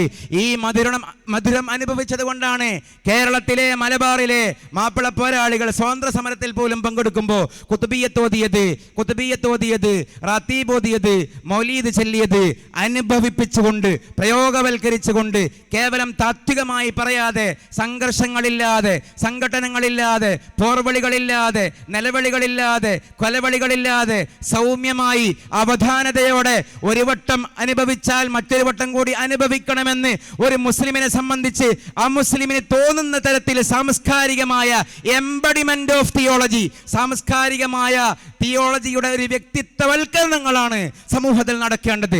ഇസ്ലാം എന്താന്ന് ചോദിച്ചാൽ അവനെ നോക്കൂ, അവളെ നോക്കൂ എന്ന് പറയാൻ കഴിയുന്ന എംബോഡിമെന്റ് ഓഫ് ഇസ്ലാമിക് തിയോളജി. ആ എംബോഡിമെന്റ് ഓഫ് ഇസ്ലാമിക് തിയോളജിക്ക് വേണ്ടിയാണ്, ജീവിക്കുന്ന ഇസ്ലാമിന്റെ നിർമ്മിതികൾക്ക് വേണ്ടിയാണ് ഇതേപോലെയുള്ള പാർക്കുകൾ. അള്ളാഹു സാധിപ്പിച്ചു തരുമാറാകട്ടെ, തൗഫീഖ് ചെയ്യുമാറാകട്ടെ. ഇതുപോലെ മറ്റൊന്ന് കേരളത്തിൽ ഇപ്പോൾ വന്നിട്ടില്ല, അടുത്ത കാലത്തൊന്നും വരാനും പോകുന്നില്ല. ഒരു പക്ഷേ ഈ സ്ഥാപനം തന്നെ, ഈ മന്ദിരം തന്നെ അതിൻ്റെ പരിപൂർണമായ അർത്ഥത്തിൽ കേവലം ഒരു സൗധമായി ബാക്കിയാവാതെ, കേവലം ഒരു കെട്ടിടമായി ബാക്കിയാവാതെ, ഈ കെട്ടിടം ഉൾക്കൊള്ളുന്ന സൗകര്യങ്ങളെ പൂർണ്ണമായി അനുഭവിക്കാൻ കഴിയുന്ന തരത്തിൽ അതിൻ്റെ ഒരു തൗഫീഖ് ഇതിൻ്റെ നിർമ്മിതികൾക്ക്, ഇതിൻ്റെ നിർമ്മാതാക്കൾക്ക് അല്ലാഹു ചെയ്യുമാറാകട്ടെ, തൗഫീഖ് കൊടുക്കുമാറാകട്ടെ, നമ്മളെയും അനുഗ്രഹിക്കുമാറാകട്ടെ. അല്ലാഹുമ്മ ജഅൽ ജമ്മന ഹാദാ ജമ്മൻ മർഹൂമൻ മഖ്ബൂലൻ മർദിയ മുസ്തജാബ ദഅവാതി വമഖദിയൽ ഹാജാത് വതഫറഖനാ മിൻ ബഅദിഹി തഫറഖൻ മഅസൂമാ ലാ തജഅൽ ഫീനാ വലാ മാനാ വലാ മിന്നാ ശഖിയൻ വലാ മത്റൂദൻ വലാ മഹ്റൂമാ റബ്ബനാ ആതിനാ ഫിദ്ദുനിയാ ഹസന വഫിൽ ആഖിറതി ഹസനതൻ വഖിനാ അദാബന്നാർ. ഒറ്റൊരു മിനിറ്റ് കൂടി. ഇവിടെ കൂട്ടുമല ബാപ്പു ഉസ്താദ് ഉണ്ട്, ചീക്കലോട്ട് ഉസ്താദ് ഉണ്ട്, ധാരാളം ഉസ്താദുമാരുണ്ട്, ഖബർസ്ഥാനിൽ വലിയ വലിയ പണ്ഡിതന്മാരുണ്ട്, നാദാപുരം ഭാഗമാണ്, ധാരാളം വലിയ വലിയ ഫുഖഹാക്കളുണ്ട്, ആ മനസ്സിൽ ഓർക്കുന്നവരും ഓർക്കാത്തവരുമുണ്ട്. നമ്മുടെ മശായിഖന്മാരുണ്ട്, നമ്മുടെ ഉസ്താദുമാരുണ്ട്, നമ്മുടെ ഉപ്പമാരുണ്ട്, നമ്മുടെ ഉമ്മമാരുണ്ട്, ഒക്കെ ഖബറിന്റെ ഉള്ളിലാണ്. അവരെ ഓർത്തുകൊണ്ട് അൽ ഫാത്തിഹ. അഊദു ബില്ലാഹി മിനശ് ശൈത്വാനിർ റജീം.